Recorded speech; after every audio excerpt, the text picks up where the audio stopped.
Hello friends, welcome back to the channel. Today we are continuing the story, What If Naruto Built His Own Harem with Tsunami, Tsunade, Mikoto, Ayame, Anko, Karin, Hana, Temari, Tsume. This is part 6. If you're enjoying this fanfiction, make sure to smash the like button, share it with your friends, and subscribe with the bell icon so you never miss the next part. Alright, let's begin part 6. Naruto continued across the rooftops of Tanzuka-gai. Tsunade had woken Jiraiya and Shizune before leaving while Naruto was out getting Jiraiya's and his packs. Thus, when he went around the quick method to find Jiraiya and Tsunade coming back from the hotel he and Jiraiya had stayed at, Jiraiya, Tsunade, and Shizune had instead taken the long path to search for him so that they could leave the town quicker.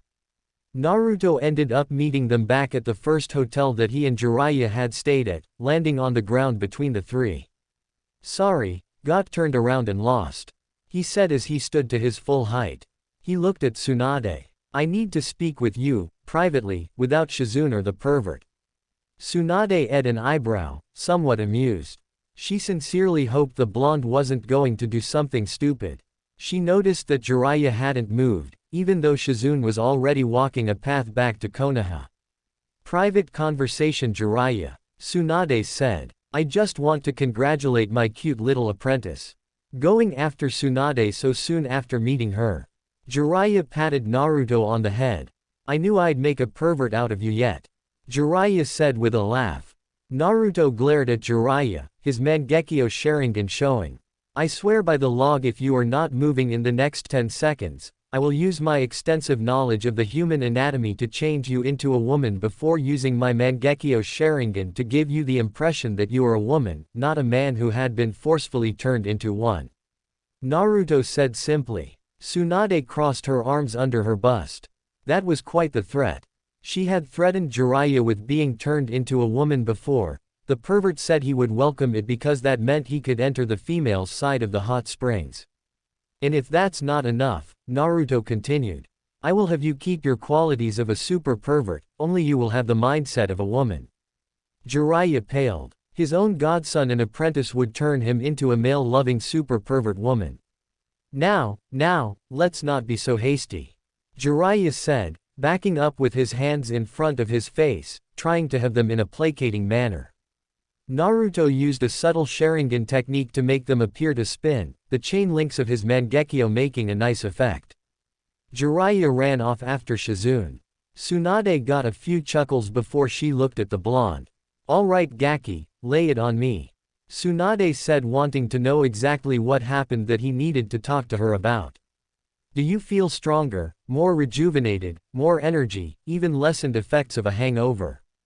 Naruto asked suddenly. Tsunade rolled her shoulders a bit before shrugging. "Sure, I suppose. I guess I do feel more spring to my step." Naruto nodded and sighed. "Okay, here's the gist of the situation.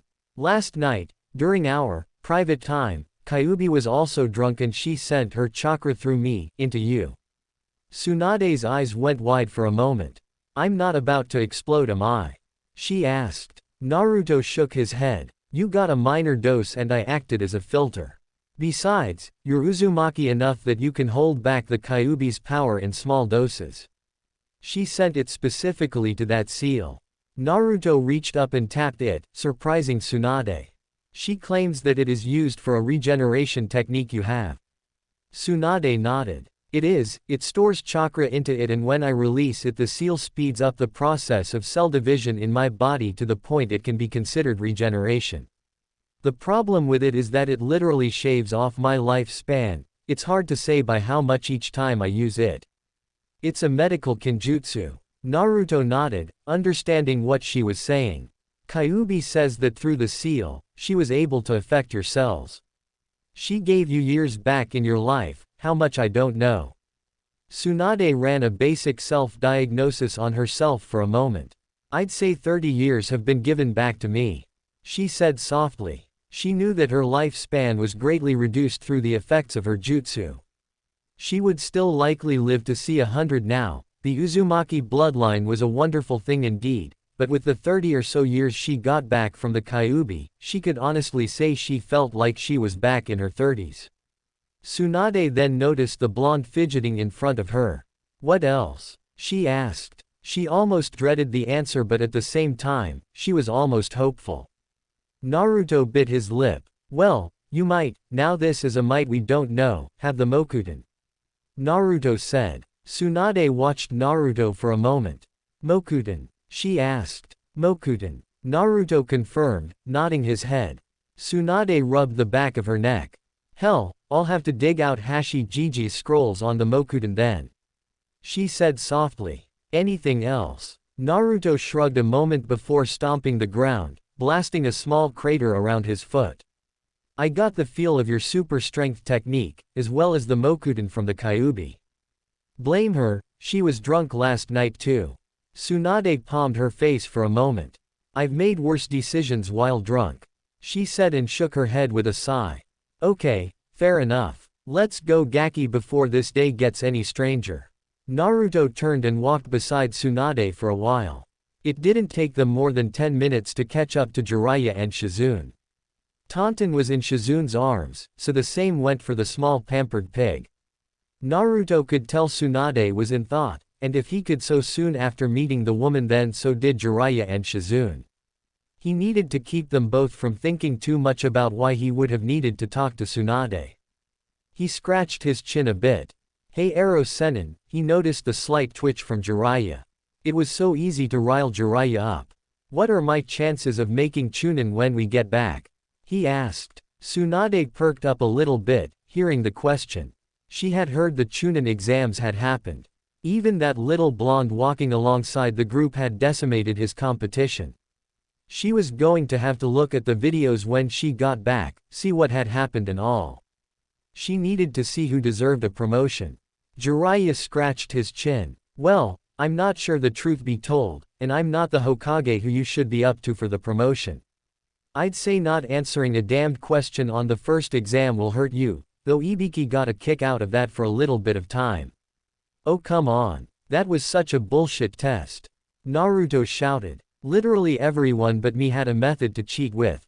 Hinata and Neji had their Byakugan, Tenten and Lee had the experience to do that mirror bullshit Ibiki called them out on at the end. Kiba had Akamaru, Shino had his bugs, Sakura was just that damn smart. Ino sat behind Sakura, Shikamaru is that smart. Choji got shadow possessed by Shikamaru. Naruto didn't know that last one for sure, but it was an educated guess. Sasuke had his Sharingan. What do I have? A giant mass of chakra sealed in my stomach and shitloads of shadow clones that I can't make without them being noticed in an instant. Kakashi-sensei hasn't taught us anything about stealth and infiltration." Tsunade suppressed a faint smile at the blonde's words. He was quite smart to figure all of that out by himself, and while she didn't know any of the clans most of the people were part of, it wasn't hard to tell who was part of what clan. "And what did you do for the second test?" she asked. Tsunade knew that it took place in the Forest of Death. It was part of why she wanted medics on every squad. Naruto shrugged. "That I cheated me off on. I picked Anko's pockets for the scrolls before the test even began. Then I just booked myself to the tower with my team."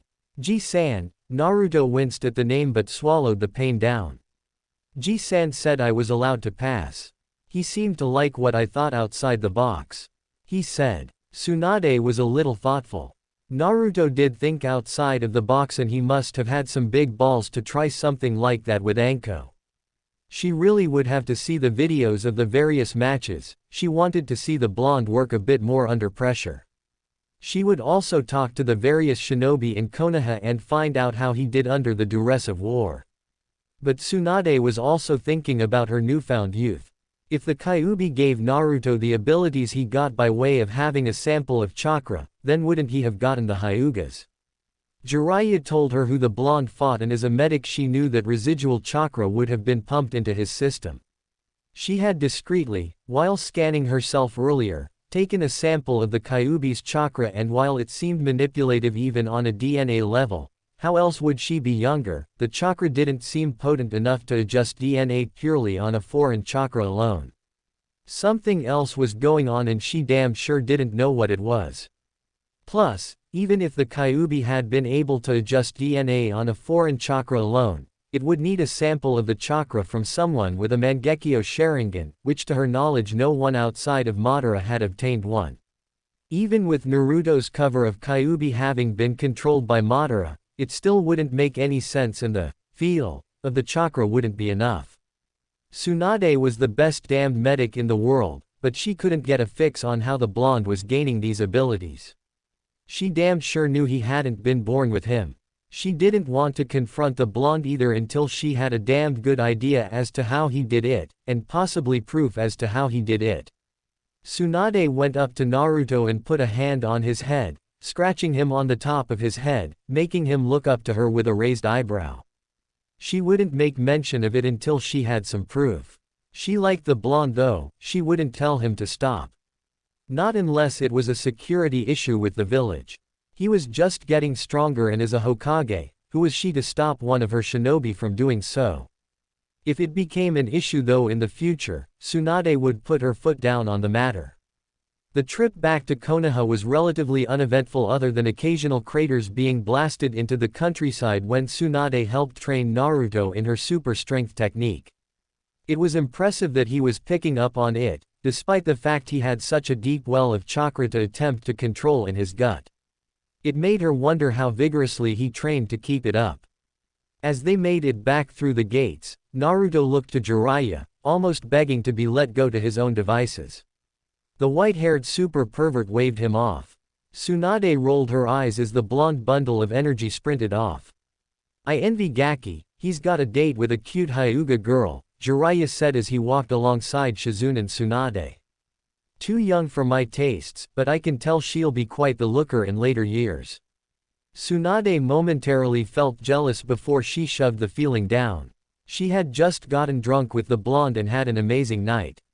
She was probably his girlfriend or something. Tsunade frowned slightly, noticing Shizune looking slightly upset about the fact as well. Shizune hadn't. Tsunade thought about the facts. Her apprentice had, now that she really thought about it. This was an interesting facet to be thinking about. Polygamy wasn't unheard of, extremely uncommon but not unheard of. Was the blonde playing the women in his life? Tsunade tapped her foot a bit as she kept moving further through the village. She wanted to review a few things and ask those close to the blonde. It was asinine to think that his powers might stem from having people. It couldn't be that, could it? Over the next few days, Naruto spent a great deal of time avoiding everyone he knew and had been intimate with. Word got out that he had a date with Hinata and of course several of the others were asking where theirs was. Naruto hadn't even gone on his date with Hinata yet, and they were asking about them. It made things difficult. Of course then there were those like Anko asking about the date, wanting details like when it was going to happen and such. Mikoto even seemed interested, trying to find out what was taking the blonde so long.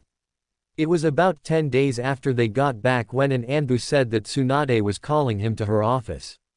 He headed that way and was surprised to see Shikamaru beside him walking up. Any ideas? Naruto asked the genius. A few now that I've seen you. All of them are troublesome. Shikamaru said in his usual sloth-like demeanor. When they entered Tsunade's office, Naruto was a bit surprised to see all the proctors for the Chunin exams as well as a few important Chunin. Anko offered a wave from the wall. Tsunade gave this speech about how they impressed several people. They showed tact, an ability to think outside the box, to plan ahead, even teamwork. Naruto was surprised when he was given his own Chunin vest. He stared at the flak vest with a bit of awe, holding it. Shikamaru muttered his signature word to himself before he slipped it on.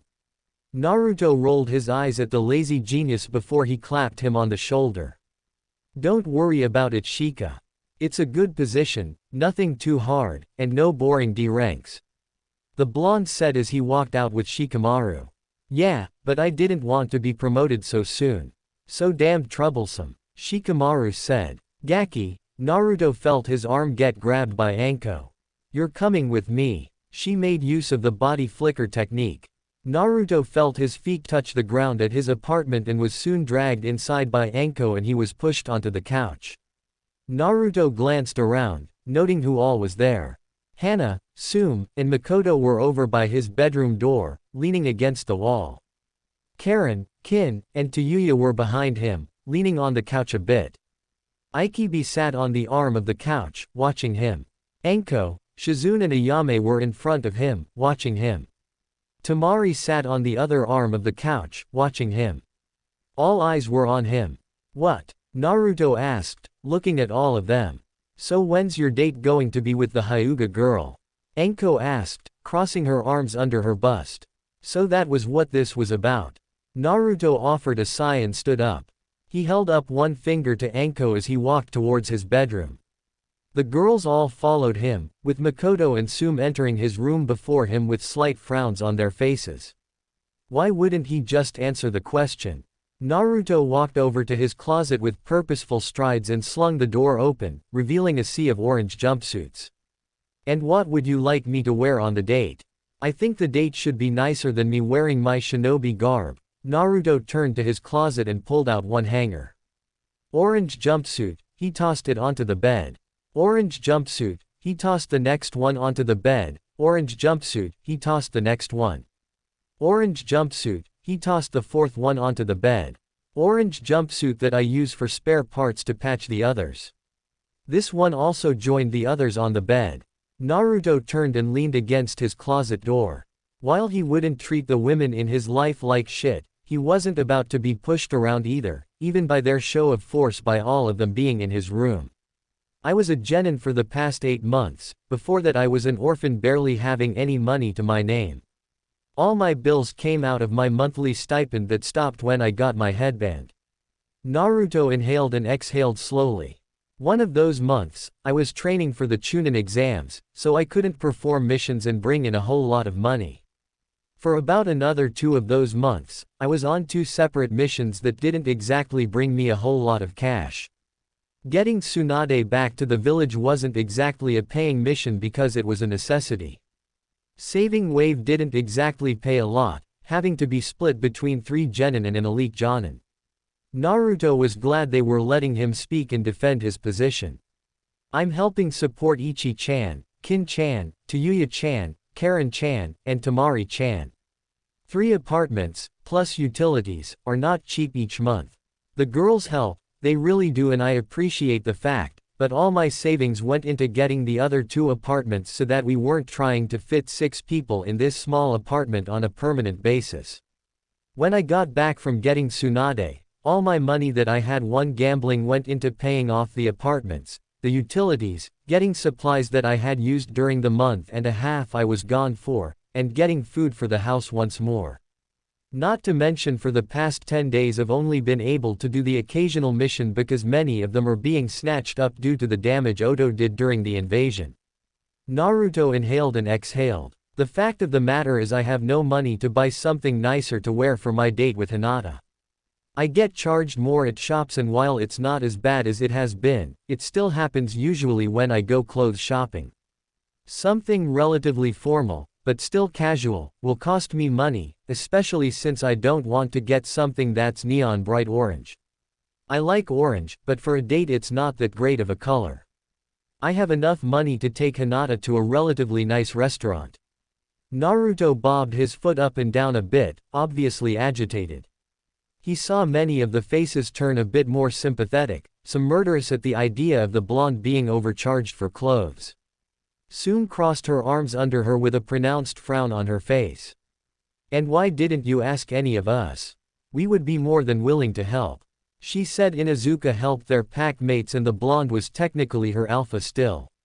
Naruto looked away. I hate being pitied. Naruto said simply. I hate asking for handouts, I hate asking for charity, I hate getting charity.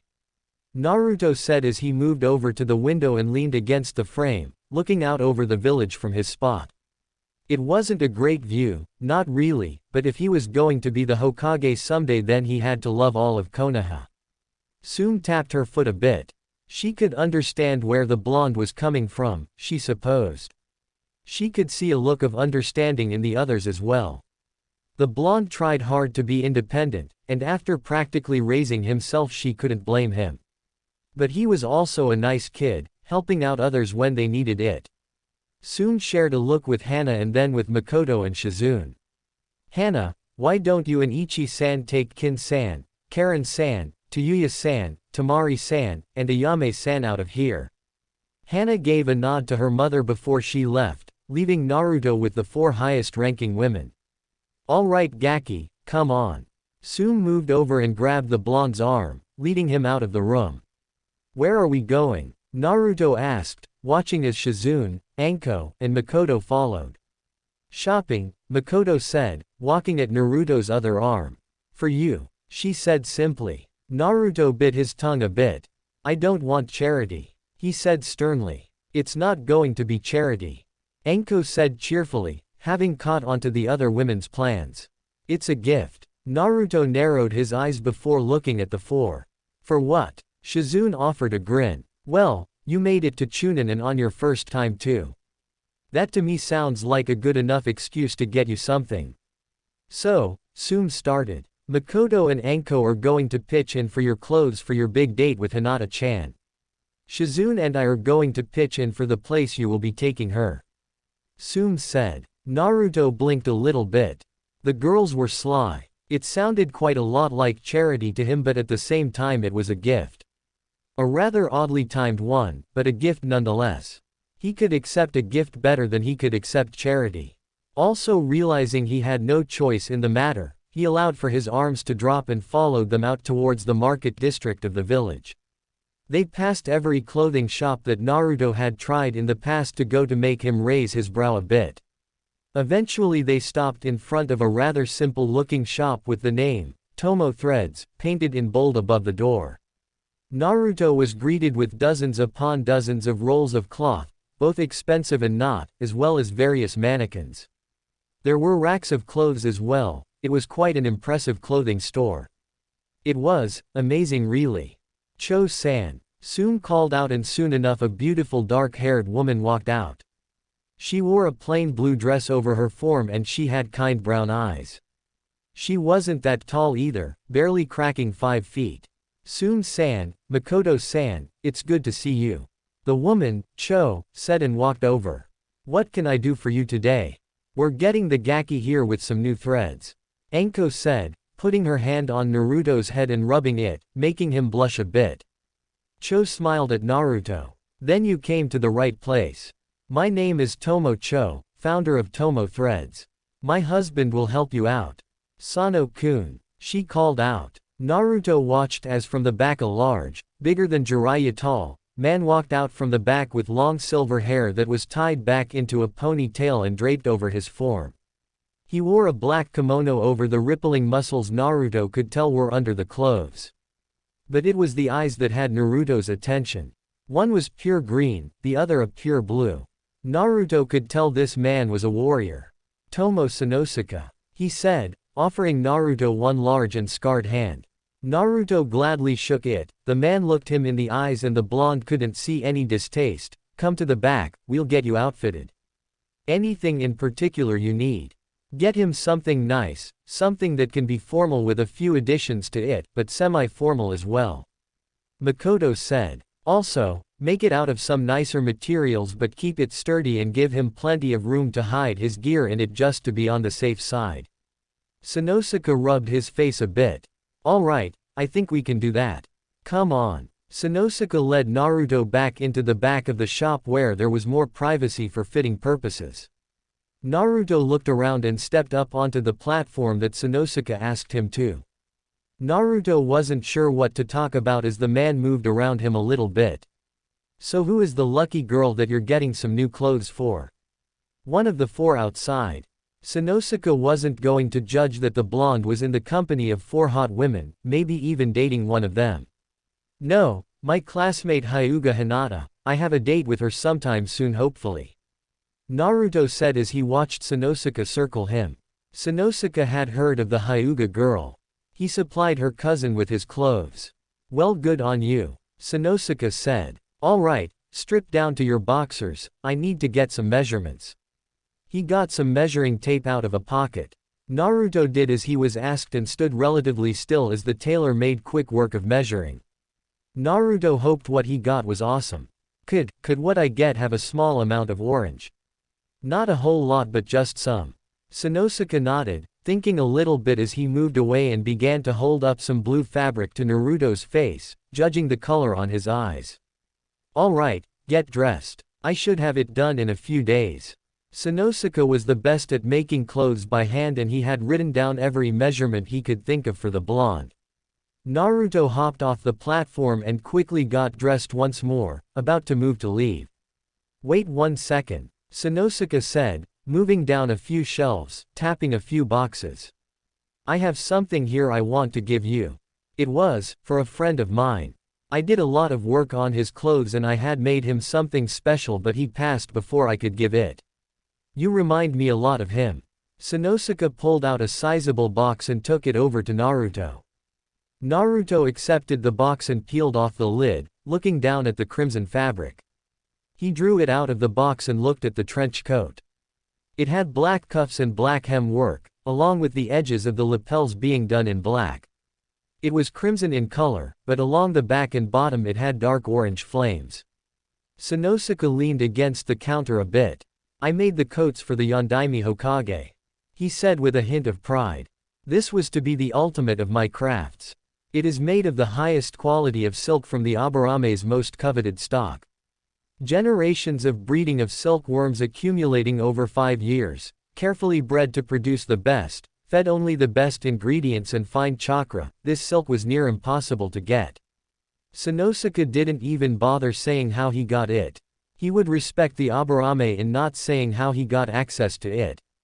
It's as strong as steel, unable to be pierced even by a crossbow bolt, but so very light as to not burden the wearer.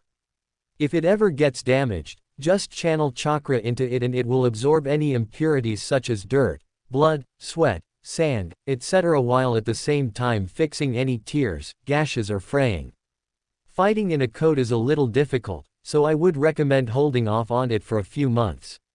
Naruto listened to Sanosuke's words before he carefully folded up the coat and placed it back in the box. I can't accept this, Naruto said. It had to be worth Sanosuke's weight in gold. You can and you will. Sanosuke said sharply. I want you to have this, Naruto. Sanosuke knew of his name, most merchants knew of the demon brat, though Sanosuke and his wife never thought of him like that. The coat is meant to be an intimidation factor and it will keep you alive. Naruto looked down to the box in his hand before looking at Sanosuke's multicolored eyes. He finally nodded his head, he would accept the coat then. What about shark skin or fire? Naruto asked. Would either of those damage the coat? Sanosuke shrugged. Possibly, though all you need is enough of a patch to channel chakra into as well as time. The silk could only grow so much at once. Naruto nodded his head. Thank you, Sanosuke-san, he said and bowed his head a little bit. He was surprised when a rough hand clapped his head. Don't worry about it, now go on back outside. I have work to do. Naruto turned and went out to the front of the shop where it looked like Tsume and Shizune were brainstorming an idea on where to go to eat. We don't want him going to some place that will throw him out. Shizune said. Tsume nodded softly. Yeah, but I'm not thinking of very many places that will let him in. He should be there as himself with Hinata, not as someone else. Cho came out of a fitting area with Mikoto and ended up catching the last 2 bits of information. Are you looking for a restaurant? She asked politely. Tsume looked over to the young woman. Yes, the pup there has a date and it's going to be semi-formal, something nice but not too nice that they need to be stiff about it. They're just kids after all. Cho tapped her chin a little bit. My cousin Sakana runs a sushi restaurant in the village, over by one of the lakes. It's a little upscale but she charges good rates for the food she serves and the fish are caught fresh daily. It also has music for the patrons to dance to if they would like. Shizune looked over to Naruto. That sounds lovely. She said it would be perfect and give Hinata plenty of time with Naruto. Over the next few days, several things happened. 1. Naruto continued his training, only this time he was training in more practical arts, such as knowing how to dance. Shizune made a point of saying most people that sought to be with a woman knew at least how to dance on a basic level. Another, Naruto had sent a clone over to the Hyuga estate, spoke with Hayashi and got his permission in dating Hinata. It was going to happen anyways, he even told Hayashi the fact, but Naruto wanted to at least try and ask for Hayashi's blessing. While the clone was over at the estate, he made sure to tell Hinata when the date was and that she should dress for a semi-formal affair. Lastly, Naruto's outfit arrived for him and it fit quite wonderfully. It was a pair of high-quality fabric slack-like pants that were black and didn't show in the shadows. Second was a dark blue shirt that at first Naruto had made the mistake of thinking it was one solid color.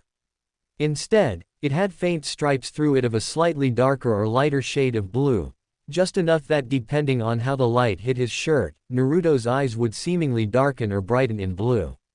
It was a rather nice effect. It also came with a matching black jacket, which for the sake of the date Naruto left at home. When questioned about why it was styled the way it was and not as a traditional kimono, Sanosuke simply said that he wanted to try something different and have it look formal. All in all, Naruto had a very nice outfit, including a pair of leather-polished shoes to go with it.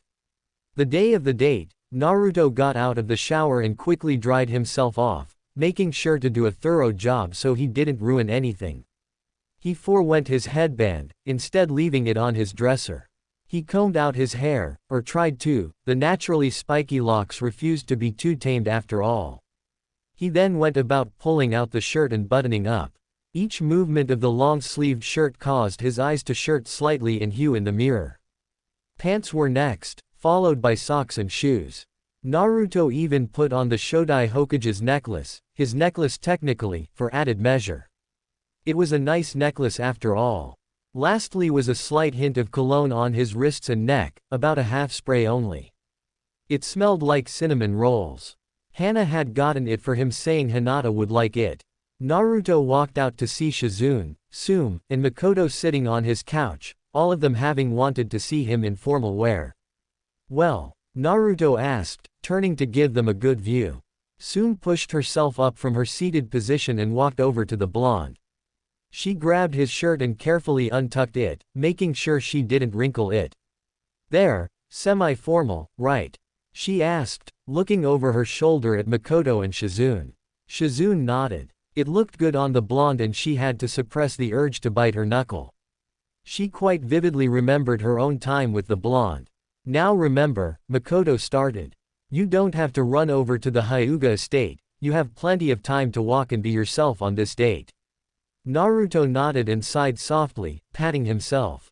Hidden kunai pouch, check. Wallet, check. Hidden scroll containing his swords, check. Shinobi ID, check. It looked like he had everything he needed. Naruto gave each of the older women a hug before he headed out. Naruto was nervous, he had slight flutters in his stomach from the prospect of a date with Hinata. He wanted it to go right for the shy girl. If it went right with Hinata, he could start planning for the other girls, who deserved a nice date every once in a while. Naruto thought he felt someone following him, but when he glanced around he didn't see anyone really paying him all that much attention. He shrugged and continued on his way to the Hyuga estate. Shizune let a small sigh of relief out through her mouth before glaring at the stupid drunk in her arms with needles sticking out of his neck, paralyzing him temporarily. She, Tsume, Mikoto, Cat from Anbu, Anko, and even Kakashi were all running interference for the two teens tonight. Tsunade was going to order all of Anbu but had decided against it after some deliberation. Naruto still was not quite liked in the village, but among its shinobi forces there were plenty of people with wagers on how well this date was going to go. Tsunade herself even bet that Hinata would give a kiss by the end of the night. Coincidentally, a good number of shinobi moved their bets away from that spot once Tsunade placed her bet. Tsunade had put 2,000 ryo on something that now had 25-1 odds. Shizune plucked the needles out of the civilian's neck and laid him down against the wall. He would wake up with a splitting headache and a sore neck, but nothing permanent. She then leapt away, moving quickly to watch the blonde once more. Naruto made good time at the Hyuga estate and he followed the guards inside to Hiyashi's study, where the clan head was apparently waiting on Naruto with a pot of tea. "Ah, good, you are quite punctual, Uzumaki-san," Hayashi said, offering the boy to sit down. "And you have indeed dressed appropriately enough for such an affair." Hayashi wasn't going to expect formal wear fitting for an audience with the daimyo unless the blonde was actually going to have a formal date with his daughter. "Thank you, Hiyashi-sama," Naruto said, being polite to the father of the girl he was about to be taking on a date. Had he been dating, say, Ino for example, he would be polite to Inoichi as well. Hayashi sipped some of his tea, looking at the blonde.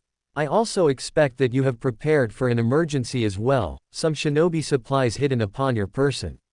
he asked. Of course, Hisashi-sama, Hinata-chan's safety is second only to her happiness. It was dinner, what was the worst that could really happen? Hayashi nodded, accepting that statement. Many might argue that her happiness should come after her safety, but for the past half a month Hayashi had watched as Hinata had gotten extraordinarily excited, then extraordinarily depressed and then back to excited. He wanted his daughter at her best, happy, and safe. It seemed that her best coincided with her happiness, so he would be patient. "I also expect something inappropriate will happen to Uzumaki-san." Hayashi had heard a few rumors going on about the blonde's rather promiscuous activities. He wasn't sure to put any weight on such rumors, but he was going to make sure that nothing happened to Hinata that was inappropriate for a young lady of her age and stature. "Of course not, Hiyashi-sama," Naruto said as he drank some of the tea. "It will just be eating and perhaps dancing." "Good," Hiyashi said softly as he finished his team sum. "I will lay down some ground rules, Uzumaki-san. Bring her home by 2200 hours sharp. If it becomes 2201 and she is not home, I am calling upon the entirety of the clan to go out looking for you and her. You had best be dead, dying, or in pursuit of her kidnappers." Naruto noticed that Hayashi didn't say he should be fighting. So if it ended up happening, something he prayed to every deity he could think of that it wouldn't happen, he had best end the fight fast. "I expect you to be polite and considerate," Hayashi added. "You will not kiss her of your own accord. If she initiates a kiss, it had better be chaste and quick. Your hands had best stay in appropriate places during any time you dance, or hug her." Naruto committed these rules to memory. He knew someday he might have a daughter and these were good rules that he wanted memorized. "Lastly, I expect you to keep your eyes in appropriate places. If I find out your eyes wander, Uzumaki-san, I will castrate you with my bare hands," Hiyashi said. "If you have broken any of these ground rules, I will castrate you with my bare hands." Naruto was sufficiently terrified now. That was a hefty threat, one Naruto was going to do his best to avoid. "I will endeavor to keep in compliance with each of your rules, Hiyashi-sama. And allow me to give you one last bit of food for thought," Hayashi said. "My eyes may be white, but that does not mean I am blind. I will be watching." Naruto gulped and nodded just as he heard a knock. He turned just as the door slid open and he forgot to breathe for a moment. Simply put, Hinata was gorgeous.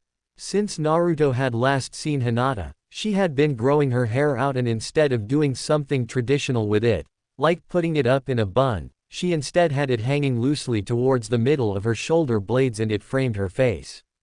Naruto could pick up just a slight scent of vanilla and lilacs, something he usually placed with Hinata. She wore a gorgeous dark purple kimono with a black obi and on it were patterns of various butterflies done in a few blues and reds. It was just so out of character for the normally shy Hyuga girl and Naruto could tell she went natural. He didn't see any lipstick or makeup, something he could tell by the slight blush on her face at seeing him. "Father, Naruto-kun," Hinata said softly, trying to keep her stuttering. She wanted this night to go perfectly. "I will see you both later tonight. Remember Uzumaki-san, 2200. Hiyashi said. Naruto inclined his head once more to Hayashi before standing up and going over to Hinata. He blushed slightly as he got closer. He was almost tripping over his tongue as he looked at her. He then offered his left arm. "Shall we, Hinata-chan?" he asked, looking her in the eyes.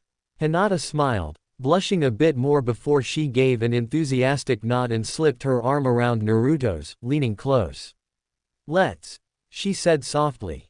She bit her lip as she walked with Naruto, able to smell the slight scent of cinnamon rolls on him. Mixing with his natural scent, it was quite the combination and made her blush a little more. Shizune nodded to herself as she saw the young couple leave the Hyuga estate without any followers, surprisingly. She followed discreetly from the rooftops until they headed into Kakashi's sector. She hoped he was ready. Kakashi got a visual on the young couple. Naruto was talking animatedly to Hinata, pausing a moment to let the young girl speak. Kakashi snapped his book shut and put his Anbu training to work. This night was not going to be ruined, come hell or high water. They were almost out of Kakashi's sector when he noticed an incoming problem: Guy and his team. Kakashi had nothing against Guy and his eccentrics. It was just how Guy had come to cope with being a shinobi. Kakashi read porn, Guy shouted about youth. Kakashi was tardy, Guy wore spandex. Kakashi made lame excuses about why he was tardy, Guy was constantly challenging himself to ridiculous challenges. The problem was his eccentrics tended to ruin things for other people. He was not going to risk Naruto and Hinata, who were looking to be a very cute couple all dressed in dress clothes, running into Guy and his team. Guy would start shouting, which would cause Lee to start shouting, and then the sunset came. This meant that Kakashi was going to have to take one for the team. With a sigh, Kakashi braced himself and moved to intercept Guy and his team. The results of him cutting them off were instant. "Kakashi, my youthful eternal rival," Guy said jovially, moving over to catch up to Kakashi with his team in tow. Oh Guy, did you say something?" Kakashi said, knowing how much it pissed Guy off. If he was out of hearing range of Naruto and Hinata, then they were out of range for Guy's boisterous comments. "Blast you Kakashi," Guy shouted, "you and your hip attitude." Kakashi tapped his chin. "Actually, Guy, I need your help with something," Kakashi said, playing it off like it would be something helpful. He felt like cringing when he noticed he had Guy's rapt attention. "You see, my student is getting to be quite the shinobi, and to be frank, I just want to make sure my skills stay sharp, you see." Kakashi had no inadequacies about his abilities, truthfully. "I can't have my student surpassing me just yet, not after only 8 months of being a genin. So how about a spar tonight? Darkness will make it more challenging, you know." "Yosh. I shall help you fan your hip flames into a raging inferno of youth," Guy shouted. Kakashi bobbed his foot. "You know, I'm actually feeling pretty good tonight, Guy. Why don't I spar against you and your team, at the same time? I'll use my 9 dogs for support." Kakashi noticed Neji flash his Byakugan behind Guy's back. The look of surprise before the narrowing of eyes told him that Neji caught onto what he was doing. "Guy-sensei," Neji started. "I believe it would be beneficial for us to spar with Kakashi-san," Neji said. "It would enable us to get a feel for several styles that Kakashi-san no doubt uses given his Sharingan eye. At the same time, it would also give us experience in fighting a greater foe alongside you so that the team is not a hindrance but instead advantageous. As well, it would give us experience fighting a stronger shinobi during the nighttime." Kakashi was thankful for Neji speaking up. "Yosh!" Guy shouted. "To the training grounds." He then made a 180 and began to walk towards said training grounds. "You owe me Gaki," Kakashi thought, knowing Naruto owed him for this. Naruto paused in his conversation with Hinata as he turned to continue heading for the sushi restaurant. "Did you hear anything?" he asked her. "I could have sworn no, never mind. That would be preposterous. I haven't heard anything about Naruto-kun," Hinata said and leaned into Naruto a bit more. She was too focused on the blonde and the fact he smelled so good. Maybe she could lean in and nibble on his neck. "No, bad Hinata." Soon watched as Naruto and Hinata entered her sector. Kuromaru came back and she quickly got the situation inside. "Murphy is out in force tonight," the wild-looking woman said before jogging off with Kuromaru to deal with the only possible problem, Tora. One of the genin teams chasing the cat down must have thought using a tranquilizer would make the cat drowsy. All it ever did was piss the bastard off. Thus 3 teams were chasing Tora, and they were heading right for Naruto. She estimated at the current pace they would collide and Tora would mess up the 2 teens' clothes, something she wasn't going to let happen. Tora was a bane to genin and even some chunin. But to a jonin such as herself, it was child's play. Kuromaru leapt down in front of the brown cat growling and barking viciously.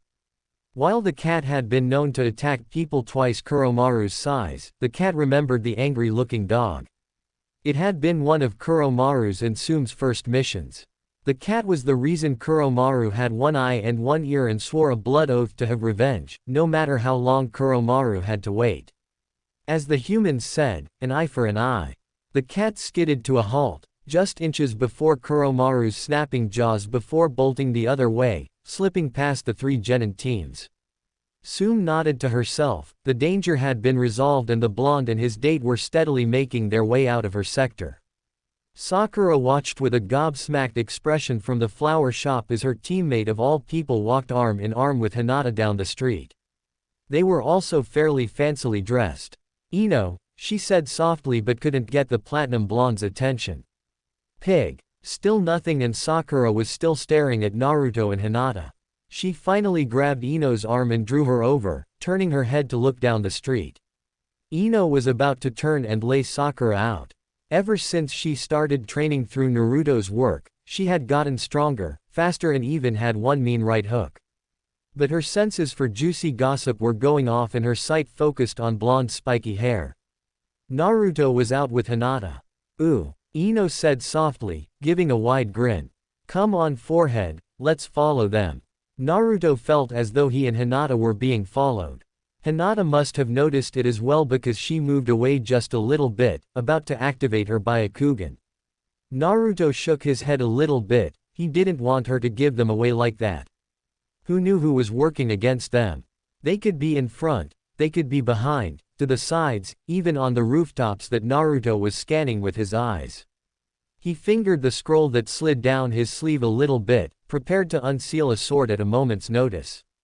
But as they continued their steady pace to the sushi restaurant, Naruto noticed the feeling disappear.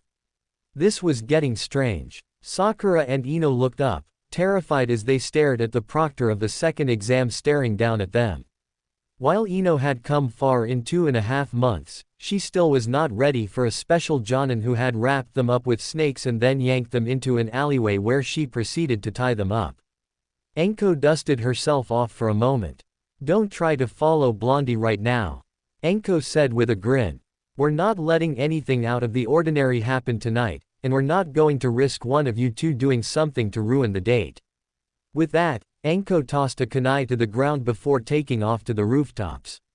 The two should be resourceful enough to free themselves, but it would take a little bit of time. Naruto opened the door to the restaurant, already liking the feel of the place. A beautiful woman with blonde hair and blue eyes in a pink kimono waved them over and led them to a booth over by a window. Naruto had pointedly kept his eyes off the woman, especially given her generous assets. She was beautiful, but Naruto wanted to make a point of having all eyes for Hinata. Naruto sat down across from Hinata, looking at her. He could see the hint of relief in her eyes that he was focused on her, and the slight embarrassment. "Welcome to Sakana's Sushi," the hostess said to the two of them, drawing a notepad and a pen from the apron she wore. "My name is Tomo Sakana, proprietor and chef. Can I start you off with something to drink?" she asked. "Tea, please," Hinata and Naruto said at the same time, causing them both to blush slightly. Sakana smiled softly. "Tea it is. My husband will bring it out shortly.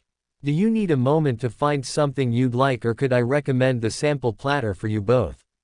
It serves two and has a wide variety of the sushi we offer." Naruto looked to Hinata to see what she would like.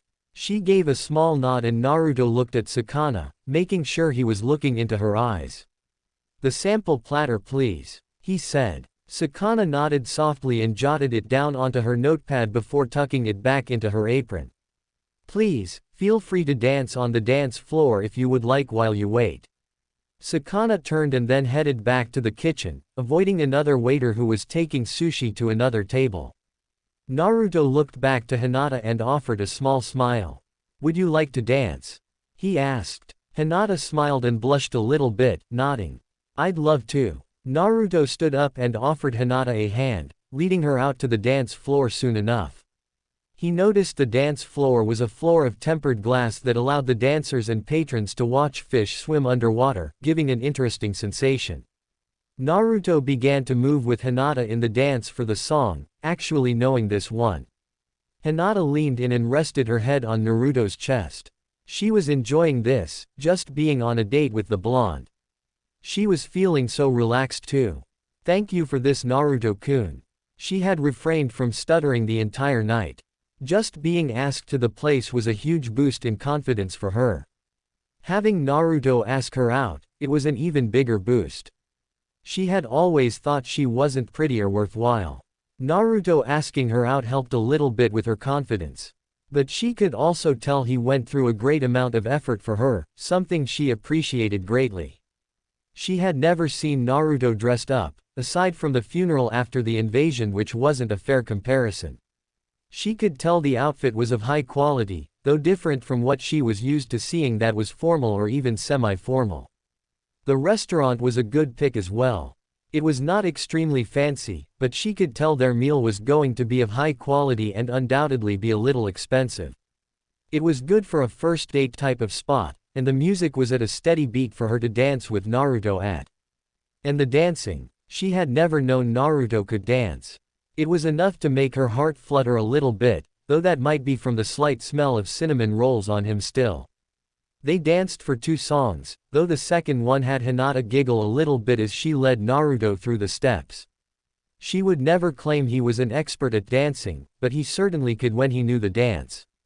Eventually they made their way back to their table, and this time Naruto patted the spot beside him, wanting to sit beside Hinata. It was a spot she took quite happily. That was the exact moment when a dark but short-haired man came over with a serving tray. Hinata's eyes widened slightly at the size of the man. He was about as built as Asuma, who she had seen several times to compare to. But the startling feature of the man was the eyes. They were icy blue but held a fire to them. This was only made more apparent by the vertical scar over his left eye, along with a second scar that went over the bridge of his nose, just below the same eye. He wore a dress similar to Naruto, though his was done in solid black edged in vivid white. Here you go, 2 teas. He said, setting down the 2 steaming mugs of hot, green tea. He then placed a small kettle down as well. It would be enough to give 2 refills apiece. Those blue eyes turned to Naruto and his lips quivered into a smirk. You met Sanosuke. The outfit is completely his style. Naruto looked surprised, though he supposed if the 2 women were part of the same family then it wouldn't be impossible for the 2 men to meet. Yes, Naruto said without denying it. He had met with the man. Tomo Roy. The man said, holding his hand out for Naruto to shake. And yes, my parents were cruel enough to name me Roy. This got a grin out of Naruto. It was such a simple name, sort of like Lee's. I'd like to thank you for not staring at my wife. Roy looked over his shoulder to Sakana and smiled softly before looking at the young blushing couple. Well, I'll be off. He then turned and walked away to the kitchen to continue running orders. Naruto watched the man walk off and frowned a bit. He's strange, Naruto said. Like Sanosuke had been. It was a sort of personality quirk, like they had seen so much violence and had grown tired of it that they had a sunny disposition, just to keep from moping and not having to deal with violence. Roy's entire body had been covered, even his hands were covered by gloves. The only part not covered was his head, and Naruto was able to see the 2 scars himself. He was willing to bet an A- rank mission's pay that Roy had several more. It made Naruto wonder about the man and what he had been before. He had been a simple waiter at a sushi restaurant. Shinobi didn't often have scars like what Roy had, contrary to their violent lifestyle. They were either so weak that such wounds killed them, or they were better than their opponent and killed them. There was a small middle ground where a shinobi could get such a deep enough blow, which would scar, without dying. Most of the time a shinobi didn't stay in this middle ground long. Either they went to the side where they were simply that good, or they met someone who had. It was actually sort of morbid to think about. Still, Naruto continued to enjoy Hinata's company and the tea they were given. It was really good tea, surprisingly, even Hinata thought so, and she had access to higher quality tea. Roy came back out with a large platter in hand and soon set it on the table for the two. 25 of our 50 different varieties of sushi, 2 of each variety including 3 of our dessert sushi varieties, enjoy you too. Just call if you need anything more, he said before walking away. Naruto enjoyed himself as the night dragged on and he ate with Hinata. Eventually, it was time for them to go and he paid for the meal before walking arm in arm with Hinata once more towards one of Konoha's parks. He walked around with her, making sure to keep track of the time. Hinata was a little saddened when it had to come to an end and Naruto began to escort her to the Hyuga estate. But she would not be upset about it, she had fun and she was hoping to do it again with the blonde sometime. Hinata bit her lip a little bit. She had to do something that would get her noticed, that would put her firmly in the blonde's sights. She leaned up and kissed him softly on the lips right outside the gate inside before pulling back. It was short, chaste, but she hoped it worked. "Good night, Naruto-kun," she whispered before turning to head inside quickly before he could come to his senses. Naruto touched his lips softly, pausing for a moment. He chuckled a little bit before he started to walk home, his hands up behind his head. "Good night, Hinata-chan," Naruto said as he headed away. He could almost hear Tsunade celebrating in the distance for some reason.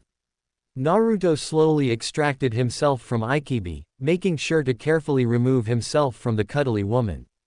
It had been a while since he got a normal mission and he was hoping to get one, maybe a nice and easy C rank that would let him escort a merchant or something to a town. Naruto's current mission record was either dealing with shinobi, or was D ranks. "Can't I get an easy one?" he asked himself as he quickly showered and got dressed in his usual orange jumpsuit. He paused a bit, it was starting to get tight, like he was bulking up a little bit and thus straining it. Naruto sighed and soon shrugged the jacket of the jumpsuit off and tossed it back into the closet. He then tore off the sleeves of the mesh body armor to give his arms more movement. He paused at the package he had received from Sanosuke back before his date with Hinata. He grabbed it from the top shelf of his closet and soon pulled out the crimson coat and slipped it onto his shoulders. He had been practicing with it about as much as he possibly could. He figured for a simple C rank, if he could get one, he would be good enough to keep it from being damaged too much. But as he thought about it, he removed it and tucked it away once more. It didn't matter how good he was at the moment with it, he still had to grow into it a little bit. Alas, the pains of being short. Naruto was soon running along the rooftops towards the Hokage's tower, his feet barely landing on the tiles of the rooftop before his foot was in the air once more. He landed in front of the doors to the tower and soon walked casually inside. He passed by the open office where Tsunade sat busy with paperwork. When she glanced up he offered a wave. "Naruto, come in here for a moment," Tsunade called out. Naruto looked a little surprised and soon slipped inside of the office, closing the door behind him. He wondered what this was about. It had been a long time since he pulled a prank on anyone. "Anbu, leave," Tsunade said suddenly and 4 shadows blurred out of the room, the door shutting firmly behind them. Tsunade then touched a panel on the underside of her desk, sealing the room. "Can you make a double-layered barrier seal that blocks entry and sound from leaving?" "Hi Hokage-sama," Naruto said, nodding. He then kneeled down to the middle of the room, biting his thumb and weaving the seal in his blood. Markings spread out all over the room, allowing for a secondary layer of protection from any bugs in the room that may be there. Naruto then stood up straight, his back straight and his arms behind his back. "What is this about Hokage-sama?" Naruto asked in a business-like tone.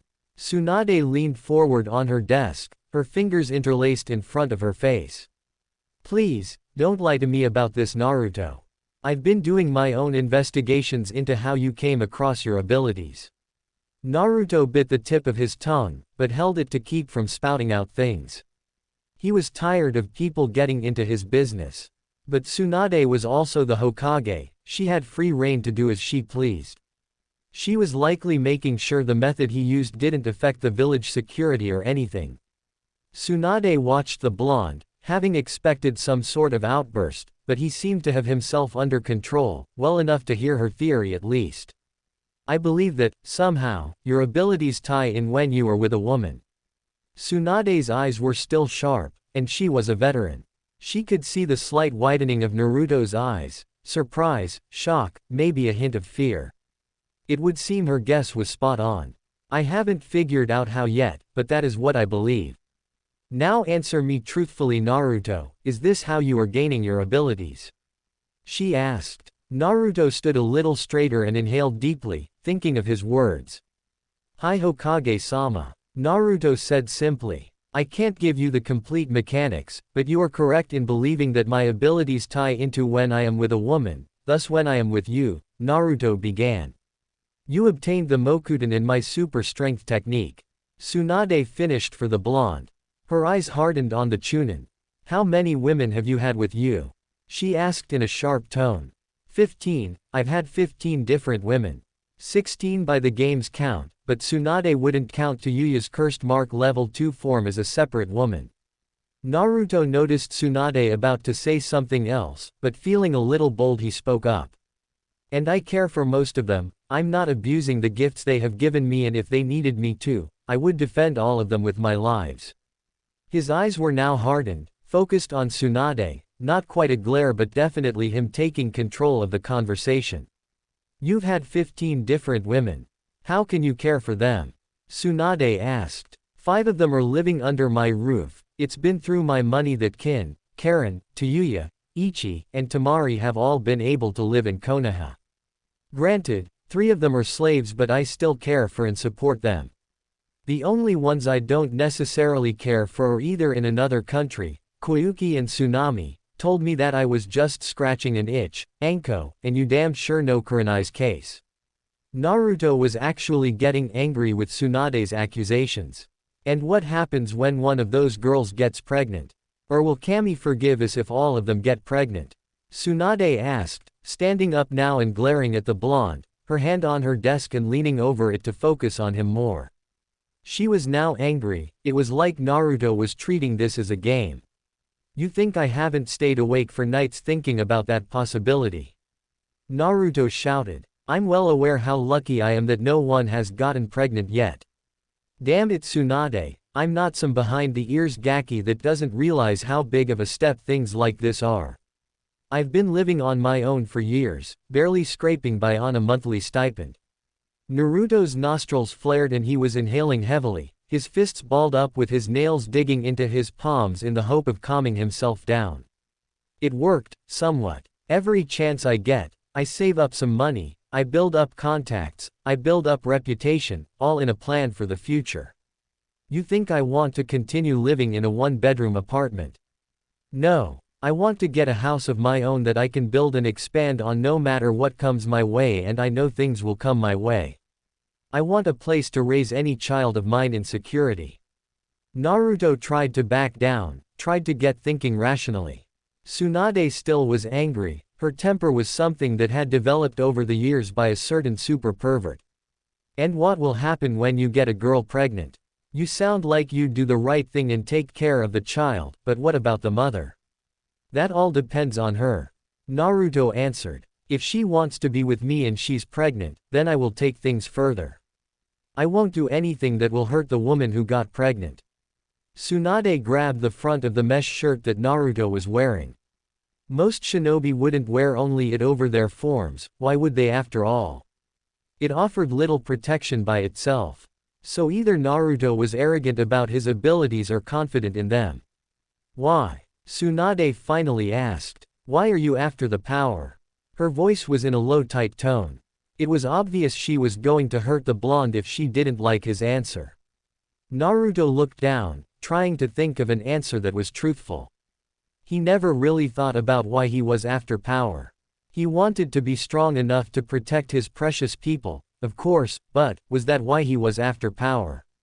I didn't really want it. He finally said and felt the fist tighten on his mesh shirt. I want to be strong to protect those precious to me, including you, Tsunade. he said softly. But power and strength are two different things. Power can corrupt. Strength is just there. Naruto was having difficulty with his words. I don't care about knowing every jutsu in existence or about immortality. I just don't want those I care about hurt, and I don't want to be the one to hurt them.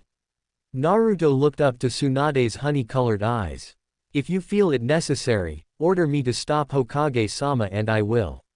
He would hide the book away forever, make sure no one else would ever find it. He knew there would be repercussions if he did so, but he would do what would be necessary. Tsunade stared into those bright blue eyes, her fist was tight around the mesh shirt. She wanted to order him to stop, Tsunade paused a bit. She wanted the blonde to herself. She realized she was jealous. She was reminded so much of Dan by Naruto that she had grown immensely jealous at the idea of having to share. And she wasn't even jealous of having to share Naruto, she had mistaken him for Dan. Tsunade put the blonde down and fell back into the chair, pinching the bridge of her nose and exhaling as she tried to get her feelings under control. This job was already stressful enough. Naruto watched as Tsunade sat down. He didn't say anything, but he slowly moved over behind her and began to rub her shoulders, using his newfound massaging abilities to make it feel good for her. She almost immediately groaned as she felt his hands working at her stiff shoulders. Tsunade groaned as she felt a particularly painful knot get worked out of her shoulders. I'm sorry Naruto, she said softly. She leaned back, her head against the blonde's chest. For a moment I mistook you for Dan. I felt betrayed and jealous, she said softly. Naruto could understand. While tensions between the women he had with were bound to be lowered given his perk from the game, there would still undoubtedly be tensions. Personally, he had expected it to happen sooner. He applied a touch of his medical jutsu abilities to Tsunade's shoulders, soon working his hands lower on her back, feeling the tension from not only her size but also from the tension of the job. Tsunade leaned forward, giving a groan as she felt the blonde work on her back. Right there, she said, giving another soft groan as she felt his hands working lower. Shizune sometimes used acupuncture to help Tsunade with her sore muscles, but it just didn't beat a good old-fashioned massage. Tsunade's eyes closed as she just thoroughly enjoyed the blonde's hands rubbing up and down her spine. She soon reached back and grabbed Naruto by his hair and pulled him down, pressing her lips to his own and slipping her tongue into his mouth. She moved one hand to his and drew it forward, slipping it into her top so he was palming the front of one of her. Naruto was a little surprised by the turn of events, but he wasn't going to complain. He began to squeeze Tsunade's more, his tongue sliding against her own and getting a moan out of her. He soon moved his hands to make her spill out of her top, and he used both hands to grab and grope them, being surprisingly tender with them, rubbing his fingers over her nipples and teasing her some. Naruto drew back from the kiss and from Tsunade's, soon slipping his arms under her own and lifting her up. He moved around and sat in the chair before peeling down Tsunade's pants and the underwear she had on under the pants. Looking at her pale skin, he decided to give it some color by slapping Tsunade on her. Tsunade looked over her shoulder, surprised at the bold move Naruto just did. She watched as he undid his pants and slid them down along with his boxers, pulling out his. She was drawn back into his lap. She could feel the heat of that thick hardness pressing against her body, against her. She reached down and rubbed it a bit. She shuddered a bit as she made it press against her. She was going to do something to make sure she never made the mistake that Naruto was Dan. Naruto was Naruto. She may have a few slight pangs of jealousy at the thought of him being with another female, but damn it, she was better than that and would work through her moments of insecurity. Naruto moved his hands to Tsunade's hips as she drew herself above his. In one movement, he plunged himself inside of her body, feeling her tight gripping his as she moaned out, her back arching lewdly. Naruto needed to make sure this never happened again. He began to vigorously work Tsunade up and down on his, leaning back into the chair a little bit. The Hokage's chair was extremely comfortable and it felt slightly empowering to sit in it. Naruto drew his hands behind Tsunade and summoned a clone in front of her. Tsunade was surprised to see another Naruto in front of her before she was leaning forward. She put her hands on the thighs of the clone just before she was working into her mouth. She moaned a little bit as the real Naruto hit a certain spot inside of her, making her body tense a little bit. Her tongue slid along the thick shaft of the clone, savoring the taste of the chakra construct as she was being by the real blonde. She wouldn't be making the same mistake twice. Not with the steady Naruto was giving her at least. Tsunade went a little wide-eyed when she felt the hands on the back of her head, pushing her mouth further down the clone's. At the same time, Naruto spread her legs a little further apart, making her body tighten up on his thigh. She dug her fingers into the pants of the clone, moaning quite loudly as she felt his hips jerking up into mouth. She ran her tongue over the large vein that ran the length of the organ. Naruto slid his arms underneath Tsunade's legs, keeping them spread wide and lewdly while he was inside of her. He had an upwards angle making his thrust slightly shallow. He looked up over his clone and nodded. The clone moved and sat on the desk almost at the same time Naruto stood up with Tsunade's legs still in his arms. The clone helped support her, one hand moving under her to grab and grope Tsunade's. Naruto knew it was all up to him and his clone to support the fire shadow. Naruto was slightly still pissed at the female Sannin though, so he wasn't gentle with her. He hears as hard as he would some of the other girls, Temari included, when he had got his pent-up aggression at the Suna Kunoichi out. Naruto grunted a little bit and felt some sweat begin to form on his brow. Tsunade was gagging in this position, her throat was full of and the hand intertwined in her hair was forcing her to keep a fast pace with her. She was practically drooling, both her mouth and her, at the roughness of the blonde, and she was loving it. She could already feel some aches forming, but the pleasure was plenty to make sure that they weren't too bad. Tsunade's eyes rolled into the back of her head briefly when Naruto found her spot once more and began to hammer into that spot with his. Her body gave a few spasms and she tried to stave off what was undoubtedly just the first orgasm, but it was too much. Her throat clenched around the clone and her body arched and she came, dousing fluids all over the Chunin's thighs. Naruto eased himself out of Tsunade, though his clone seemed plenty happy to enjoy the way Tsunade's throat gave a few spasms around his thick shaft. The clone eventually pulled out of Tsunade's mouth, a long string of drool connecting to her lips from the tip of the. Naruto eased Tsunade's legs back down to the ground as his clone hopped up onto the desk and laid down on it. Tsunade moved up and straddled the chakra construct with a bit of help from Naruto. He watched as she slid down onto the slick, throbbing, moaning as she did so. Tsunade knew what was going to happen next. She was no stranger to some of the things men liked, and she had to admit, there was a certain level of kinkiness to this that she was going to enjoy. She turned to look at the blonde and gave a nod to what he was going to do. It wouldn't be her first time and she had supplied plenty of juices to lube up for this event.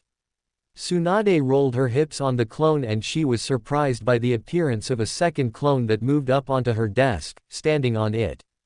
She turned her head and accepted it into her mouth, feeling the blonde purposely press into her cheek. Tsunade closed her eyes. Naruto was definitely doing a good job. She relaxed her muscles as best she could as she felt the tip of his press against her. Naruto kneeled on the desk behind Tsunade and he was holding onto her hip and his, steadily pushing his into her body. He felt her body shudder as she was taking him into her. His clone under her was still, allowing him to savor the feeling of Tsunade's tight body. Naruto began to slide out of her body before pressing in, starting at a slow but steady pace. The clone under her began to bounce Tsunade up and down a little bit, slowly finding a rhythm to the they were about to give Tsunade. The clone even grabbed Tsunade's large and squeezed them tight, digging his fingers into the soft flesh before he leaned up to on Tsunade's nipples. Tsunade moaned a little bit, feeling the three blondes experiment and get into a rhythm. The feeling of her began to squeeze and it felt wonderful. How could she mistake Naruto's glorious ministrations as her deceased lover? She would never understand. Tsunade pressed her hips both backwards and downwards in alternating fashion to try and get both the Narutos to go a little bit faster. She reached down with one hand and pressed it into the blonde hair, forcing the clone to take more of her into her mouth. Tsunade felt a shudder go through her as she kept on the second clone. She gave a little yelp though as she felt her get smacked, and she wiggled her hips a bit to entice another strike on her skin. She was not disappointed when she felt a hand strike her again. Naruto grabbed Tsunade's shoulder with one hand and began to thrust harder and faster inside of her body, feeling her slowly getting used to the full feeling she was undoubtedly experiencing. It was good, he wanted her and he was steadily picking up the pace to keep giving her the experience she deserved to have. The clone in her mouth began to her mouth, giving her the like he would do at another hole, and Tsunade had to keep a lot of focus on the clone to make sure she was still on the thick. The clone under her was thrusting up vigorously, and Naruto could tell an orgasm was building inside of her. Tsunade was breathing heavier, pushing herself back against the clone and the real Naruto more and more. Her eyes were closed and she could feel sweat slowly sliding down from her brow. She was getting closer to her second orgasm once more, and something told her it would be quite powerful. She fondled the balls of the clone she was on a little bit, reaching up with her free hand to do so. Tsunade gave a whine of pleasure as she felt the blonde inside of her body thrusting against a particularly sensitive spot, and she eagerly met each and every thrust head on to feel the pleasure of having that spot struck once more. She could feel it building inside of her, begging to be let out. The clone under her let out a loud moan of pleasure before he released inside of her, making Tsunade's closed eyes open in surprise and pleasure. Her eyes fluttered closed as the clone in her mouth gave her a salty treat that she thoroughly enjoyed. She then felt rather empty as the two clones dispelled, causing the real Naruto behind her to thrust and let out a loud growl of pleasure as he filled her, triggering her own orgasm, which left her screaming and her body splaying out. It felt wonderful, much more wonderful than she had anticipated. Naruto slipped out of Tsunade and fell back into the chair, panting a little bit as he tried to get his breathing under control. He looked over at Tsunade, her body leaking with some of the cum, and she wasn't moving aside from breathing as heavily as he was. It took several minutes for Tsunade to finally stand up from the desk and move to a nearby bathroom, also sealed as it was part of the Hokage office, to wash up. She came out fully dressed once more to a fully dressed blonde. Tsunade looked to the blonde for a moment, thinking on the situation. What if a woman wants to be with someone else? You won't be some sort of stalker or rapist, will you, Naruto? She asked. Naruto shook his head. No. If a woman wishes to leave me, then I will step aside, let them go. I would hope to stay friends with them, but if that's not possible, then I can deal with that, he said. Tsunade nodded softly. Get going, Naruto, she said, and watched the blonde unseal the room. She unsealed the original layer and watched him walk out. Naruto headed home, deciding to get a quick shower before he tried again for a mission. Hana raced across the rooftops, panting a little bit as she tried to get plenty of air. She had to race home from the vet clinic she worked at to confirm something, then she had to race over to the hospital at full tilt to make sure that Kiba and Akamaru were okay and that her hot-headed brother wasn't about to do anything while still injured. And now she had to run to Naruto's place. She needed his help, badly. She got to his door and opened it up, just as the blonde was coming out of the shower in nothing but a white towel wrapped around his lean hips. Hana's mouth went dry and she felt warmth shoot through her at the sight of the blonde, and she licked her lips. Oh hubba hubba, she thought to herself, down girl. She told herself before looking to the blonde. Naruto, I need your help with something, she said, sounding more than out of breath. Naruto had seen Hana entered through his door, and he watched her look at him like a piece of meat for a moment. But the second she said she needed help, Naruto moved. Walk and talk, Hana. Naruto headed to his room and started getting dressed. Hana bit her knuckle, seeing the muscular form of Naruto as he bent and made sure everything was put into place. He had bulked up a little bit since she had last been with him. Okay, here's the thing. In my clan, it's assumed anyone can become the leader through a battle against my mom and winning. That's not quite the case though.